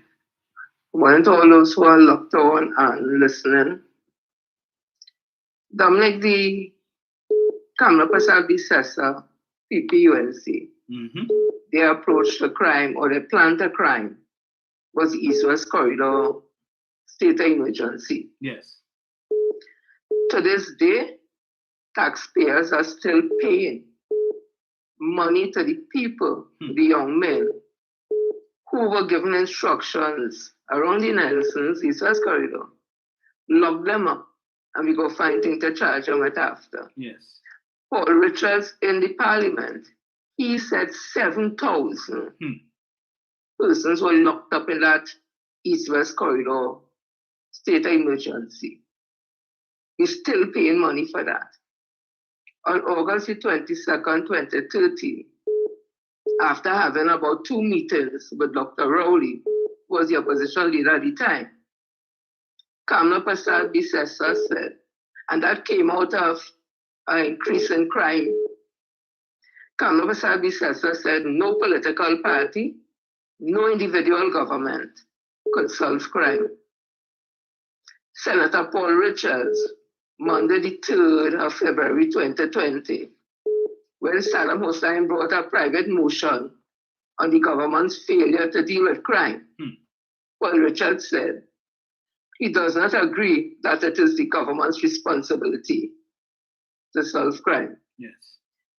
I want to ask Sheila Rampersad and Professor Daisley, who was at the crime talks a couple of days ago, are they endorsing the UNC? Because I want to ask them. Kamala Persad-Bissessar and the PP government have been accused of massive corruption and crime, human trafficking. They have one of their members right now before the court on $1 million bail. We have heard about the things on OAS, and the list could go on and on. So I'm asking them again, were they there endorsing the UNC? So if they're there endorsing the UNC, and Gary is there also. I want them, Ms. Sheila Rampasad and Professor Daisley, to encourage Gary Griffith to go and lift the injunction against this government so that we could hear what is happening in the FUL report that was done by retired Justice Sandy John. Because in that report, he said that the FUL granting of license was a well-oiled criminal enterprise. And the guns that are being used in crimes now are the kind of guns they were talking about and the kind of bullets they were talking about. So I want Dr. Professor Daisley and Sheila Rampasad to encourage Gary Griffith to get the court to lift that injunction so we could hear what's in that report. I want them also to encourage him to release his financial records to the financial unit to do whatever investigation has to be done, because we're talking about crime and we want our country to be rid of crime. And I want to ask them also, is it that they are saying that white-collar crime, nothing wrong with white-collar crime, asking it, but the only crime you must be concerned about is the crime on the streets where guns are used and the quote-unquote urban youths on the East-West corridor committing. Is that the only crime in this country? I want to also ask Johnny Abraham, is it that he's endorsing illegal police killings? Because he said under his tenure in Shogunas, it was crime-free, you could leave your door open. But I saw clips that saying that Enterprise, which is in Shogunas, had an increase in crime. There were shootings and all that, and persons also alleging that the police in Shogunas was taking sides. That is allegations, eh? I want again Professor Daisley and Mr. Sheila Rampasad to ask Jayanti and Anand why they went to court and fought for murderers to get the right for bail. But today you hear Gary Griffith talking about terrorism act, where basically you do the same thing. Hold people in jail. The bail act, to hold people in jail for a certain amount of days. Well, not jail, but the police hold them for a certain amount of time while they do trace on guns. I think that is a good way to help with crime. I think alleged murderers in jail until they get their trial and they declare that they're innocent should remain there. Because I want Sheila Rampasad and Professor Daly, I want to know if they know that one of the men who got bail, who was on murder, came out and tie up and beat up the elderly Prasads. And when they did investigation, they said he was in charge of a well-oiled enterprise for housebreaking and home invasion. He was running that whole crew. So we need to understand what is the real scene, as young people say, what's the real scene with Dr. Daisley and Sheila Rampasad when we see them sitting at these crime talks. Because Kamala Prasad has shown herself, based on evidence, and people in her party would have said that she's corrupt, she does lie, she knows about human trafficking, which is a modern-day slavery. The parents who stood up in the crime thought to say their daughter missing for 6 years, they should have asked Kamala Prasad Bissessa, based on what Dr. Deva Marag said, if she know anything about that. That is just I saying based on the information that's out there. So when they say they want to fight crime, is it they're giving a pass to white-collar crime, which is fueling the ground crime, and just focusing on the crime, which in their mind is being committed based on what Pundit Satya Marat said, by the urban youths in the East-West corridor. Who we know in the East-West corridor is more African youths. So what I'm saying, they are saying, in my opinion, they're only looking at crime that they say committed by African youths. And that's the only crime in this country. But let white-collar crime get a pass. Because you know why we don't see that? Because jacket and tie. is in office, then things happening. But we actually see in the crime on the streets. So that's more dangerous than the one with the pen making all the decisions, like the human trafficking, where the alleged member of parliament was a part of the public transport, PTSC. And we hear Deva Maraj and we hear Vasa Maraj talk about girls being propositioned to them when they have whatever function. Nothing wrong with that. Because you know why? That is behind the scene. Let me just go after the African youth. And I want to end by saying, I know we have a problem with crime. I know we must get a handle on it. But until these people could come to the table with clean hands, them can talk to me about no crime in this country. And Dominic, just remember to call the lady I told you about, right? Mm-hmm. But she contacted me again. Okay. Okay, then have a blessing.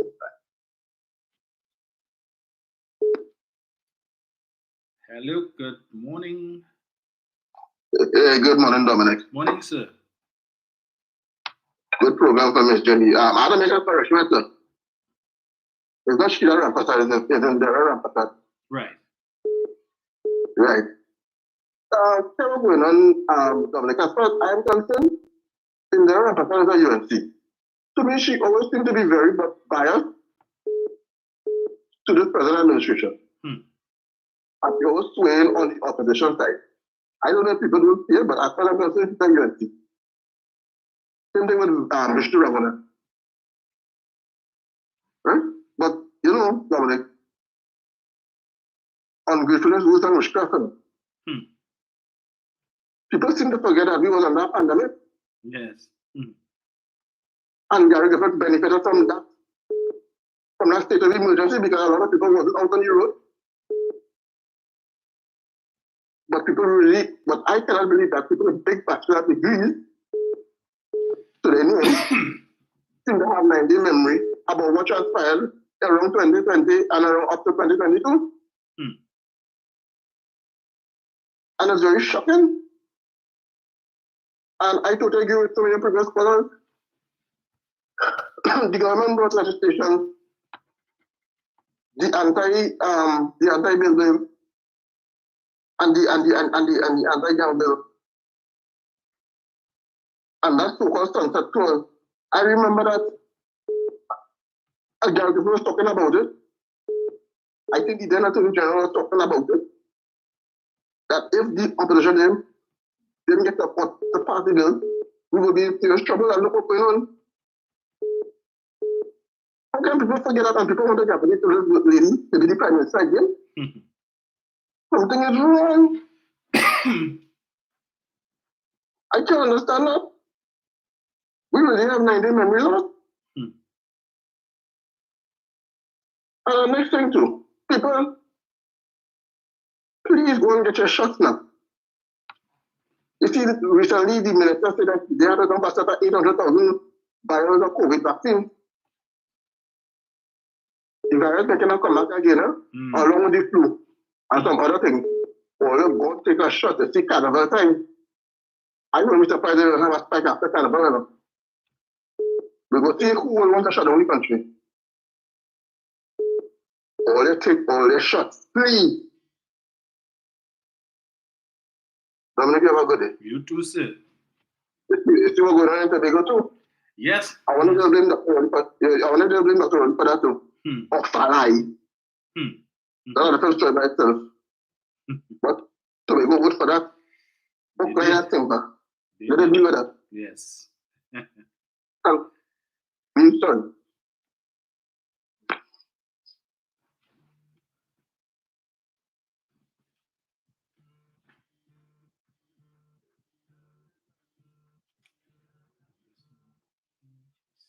Here. Okay, note went down there. Call me back, caller. 770-1763. Yes, Jenny says apologies. Says Sheila Rampasad is actually Indira. Yes. Well, it's easy to get into a bit of stuff. I do it sometimes as well.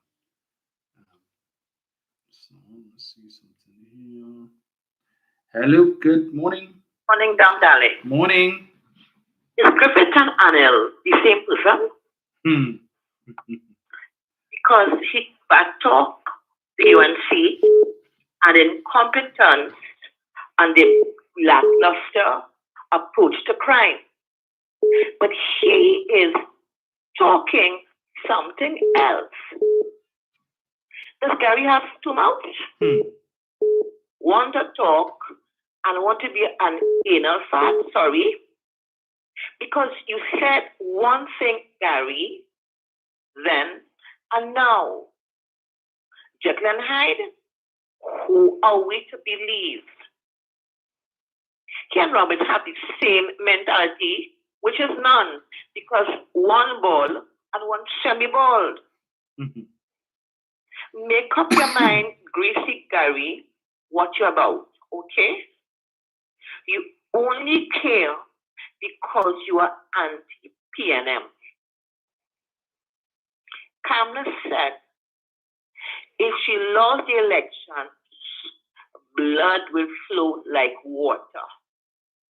If you put country before party, go to hell.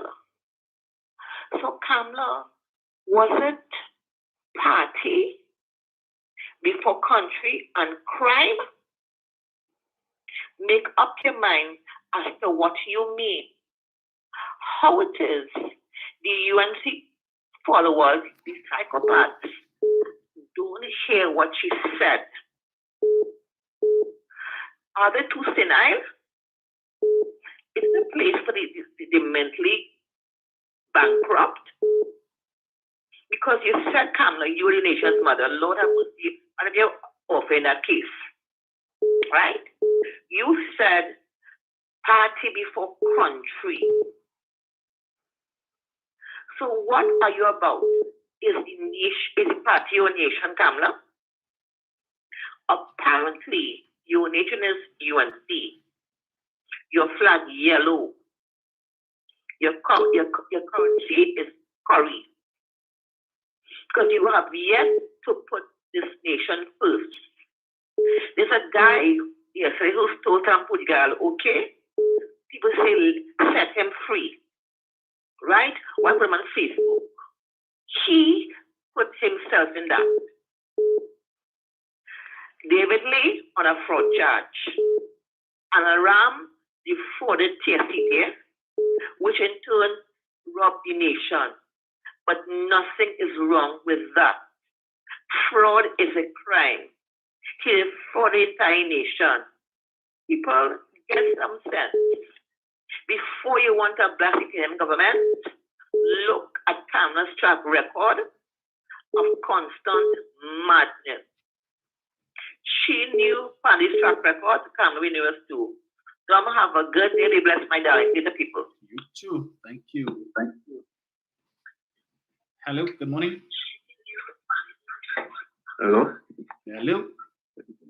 Dominic? Yes, sir. Yeah, morning. How you doing? I am good, man. Yeah, just wanted to say something on crime issue and that you're speaking about and the opposition hypocrisy. Because I want to tell you something. I remember when my brother was in his short, right? On Peter Joseph. And he always say that Peter Joseph said after the election was lost in Clinton and the mash up the dismantle. That was the apparatus. And he said that Peter Joseph said, and even I think Martin Joseph was saying that's how that we will feel the effect of that nonsense that the UNC do to this country. You understand what I'm saying, Dominic? Yep. By the blame on all these things, because my brother knows, he said these things were real good. And he said, Peter Joseph and them say that how we will feel. And you see, we repeat the rewards right now, man. Yeah. It's getting more worse and more worse. The people get to it. You know, these people who talking crime talk with something really wrong with them. These people have no moral authority.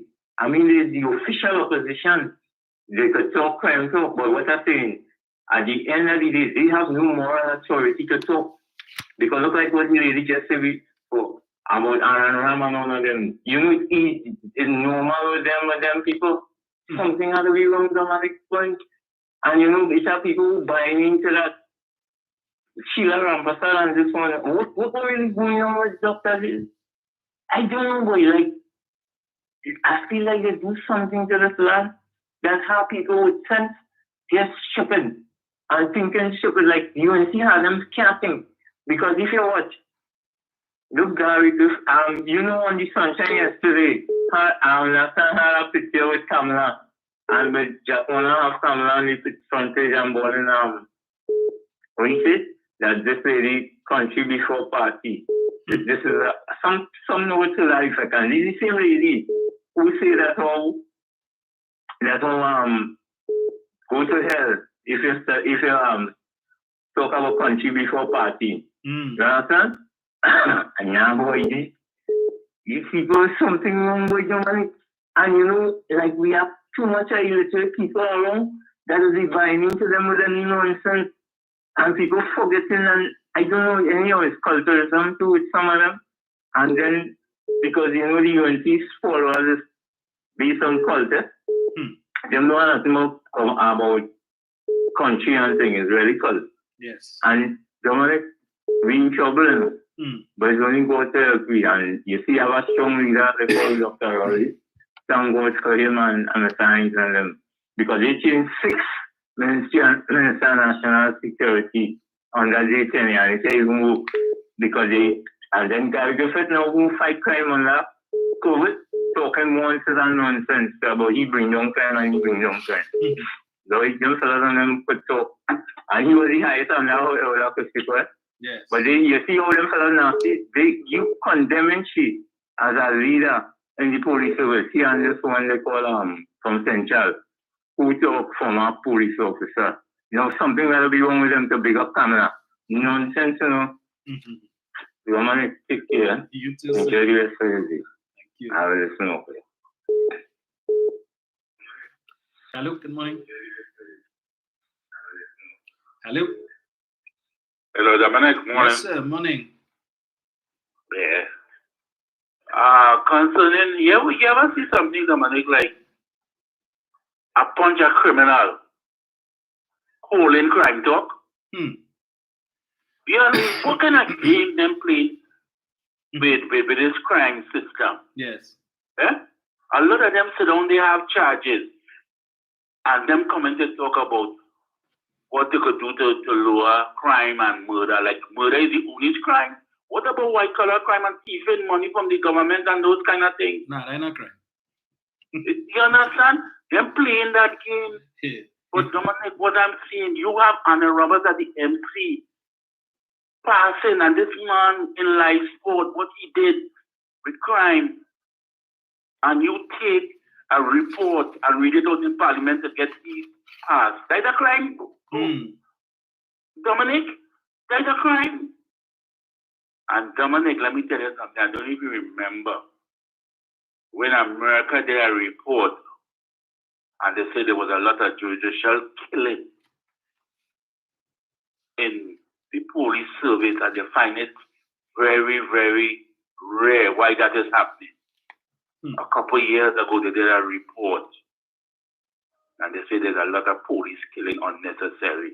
And this guy come up on a platform and talk about when you're coming to Central, you're not coming back out, like he's the law, judge everything. And that fella needs to be investigated. The Olaf Christopher was supposed to pull an investigation when he was in control of Central. Dominic? Because now he talk and he let go of everything. Yes. And Dominic, just imagine the government try to get the beer man, and all you not supporting nothing, and now all you coming to talk crime. But that is the only way they see themselves campaigning for 2025 general election to try to win and talk about crime. Yes. That's it, Dominic. That is what they try to go back into power with crime, and then after Dominic, this Gary Griffith fella is a very insubordinate fella because he take no order from nobody. Because if the Prime Minister summoned you to talk to you and you telling the nation that the Prime Minister can't tell you nothing, you see he's very insubordinate. All right, Dominic, you have a good day. You too, sir. Meanwhile, in 13 days, Jamaica records 33 murders. Jamaica has recorded 33 murders in the first 13 days of this year, with the Jamaica Constabulary Force indicating that the figure is on par with the corresponding period in 2023. So, at the start of the year, Jamaica has seen no improvement in their murder rate, which last year ended at just under 1,400 murders, a decline of 118 over the 2022 figure of 1,511 murders. The figures show that, well, so they give you a breakdown. According to the figures released, shootings increased by 50% with 39 incidents. There's also an increase in the number of injured persons with 32 reports compared to the previous year. Let's see here.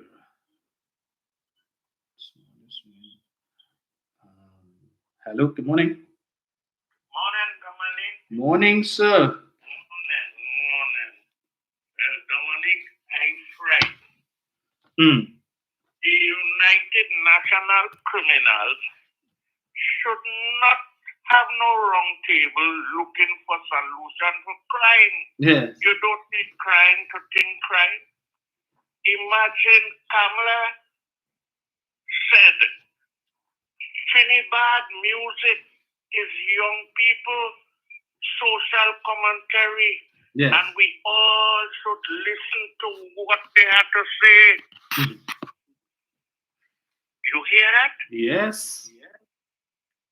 They have Mr. Lightfoot choosing who to give a microphone. They have the Minister of National Security, the ex-Commissioner of Police, which she fired as Minister of National Security because he was a witness to a witness tampering matter. Gigi is the around the table, the same Gigi that have the findings of the Stanley John report that we, the taxpayers, at the night seeing or hearing, he want to lecture to me. I remember the UNC had 6 ministers of national security, all with slave master name. I wonder what caused that. The state of emergency they had was a limited one. Off limits was places like David, Pinal, Barrackport, Chagona, Siparia, while Nelson, Duncan, and George Street people feel the heat. And we hearing them bawling, jailing, make the right pick. So, we not listening to them unless they answer a question, and she decide to answer no question at all. Thank you, sir. Indeed, she ain't answering no questions. I see Stanley John has decided to sue Gary Griffith. Comments he made with respect to the report that Mr. Griffith doesn't want released. Stanley John is saying that Mr. Griffith would have damaged his reputation by making the claim that he was hired by the state, the government, when in fact his services had been retained by the Police Service Commission. So that lawsuit is ongoing, so we will see what the outcome of that is. I note I haven't really seen Mr. Griffith respond as he normally would do. So probably paying his cards close to his chest. Final call. Hello, good morning. Hey, Dominic, I had to call back again. Dominic, you saw the little the post posted by Marsha Walker. By who? Marsha Walker. No, I haven't. Well, apparently, she does not agree with the political leader to call it a state of emergency. Right? And even Gary Griffith too. say that it doesn't make any sense calling a state of emergency. So you see that clash of differences already? Yes. So I want to see how this will play out. I'm so surprised that she's still in the UNC still. I thought she left the party. No, she's still in the party, but she's advocating for Kamala to go. I'm very confused. I just should have joined Gary's party. But then I get here, then I'm here also. Yes. Doesn't make any sense. Yeah. Blue and yellow. Have a good day. You too, sir. Right. So thank you all so much, as usual, folks, for joining me this morning. Always a pleasure to be with you to share my thoughts on some of the goings on in the country. Remember, tonight, the PNM has a meeting in the Kweze, San Juan, finally. Better late than never. So we look forward to all of the speakers. And I'm sure that, well, given the length of time since we last had a meeting, there's a lot to be said. So tune into your television sets. I imagine it will be carried perhaps on, well, the local television stations, and most likely on radio stations as well as on the PNM's Facebook page. So tune in tonight to hear what the Prime Minister and the other speakers have to say. Yep, the battle has started. Well, it started a long time, but I guess the bell will be rung tonight. So put on your Gideon boots, as they say, and your khaki suit. Prepare yourself. Prepare yourself. Battle 2025 has begun, right? The battle to save Trinidad and Tobago from the clutches of those, weevil. Yeah, they're just waiting to get inside there to rape the treasury, right? But we'll continue the discussion on Sunday. I don't have anything planned, so Sunday at 11, we'll continue because there was some other stuff I wanted to read that I didn't get the opportunity to do this morning. So enjoy your day, folks. Make it a productive one. And we will chat again on Sunday. Jenny says, I hope the PNM utilize the underground social media officers.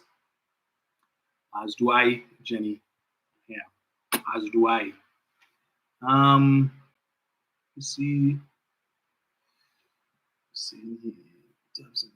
here. Let me just see here. Right. Japan is trying to. Okay, I missed that. Japan is trying to change Kamala's words party before country back to country before party. Jack, those are the spoken words of Kamala, and you can't change that. So true, Malcolm. Right here. So, yeah. So, folks, we'll chat again on Sunday. Have a good day.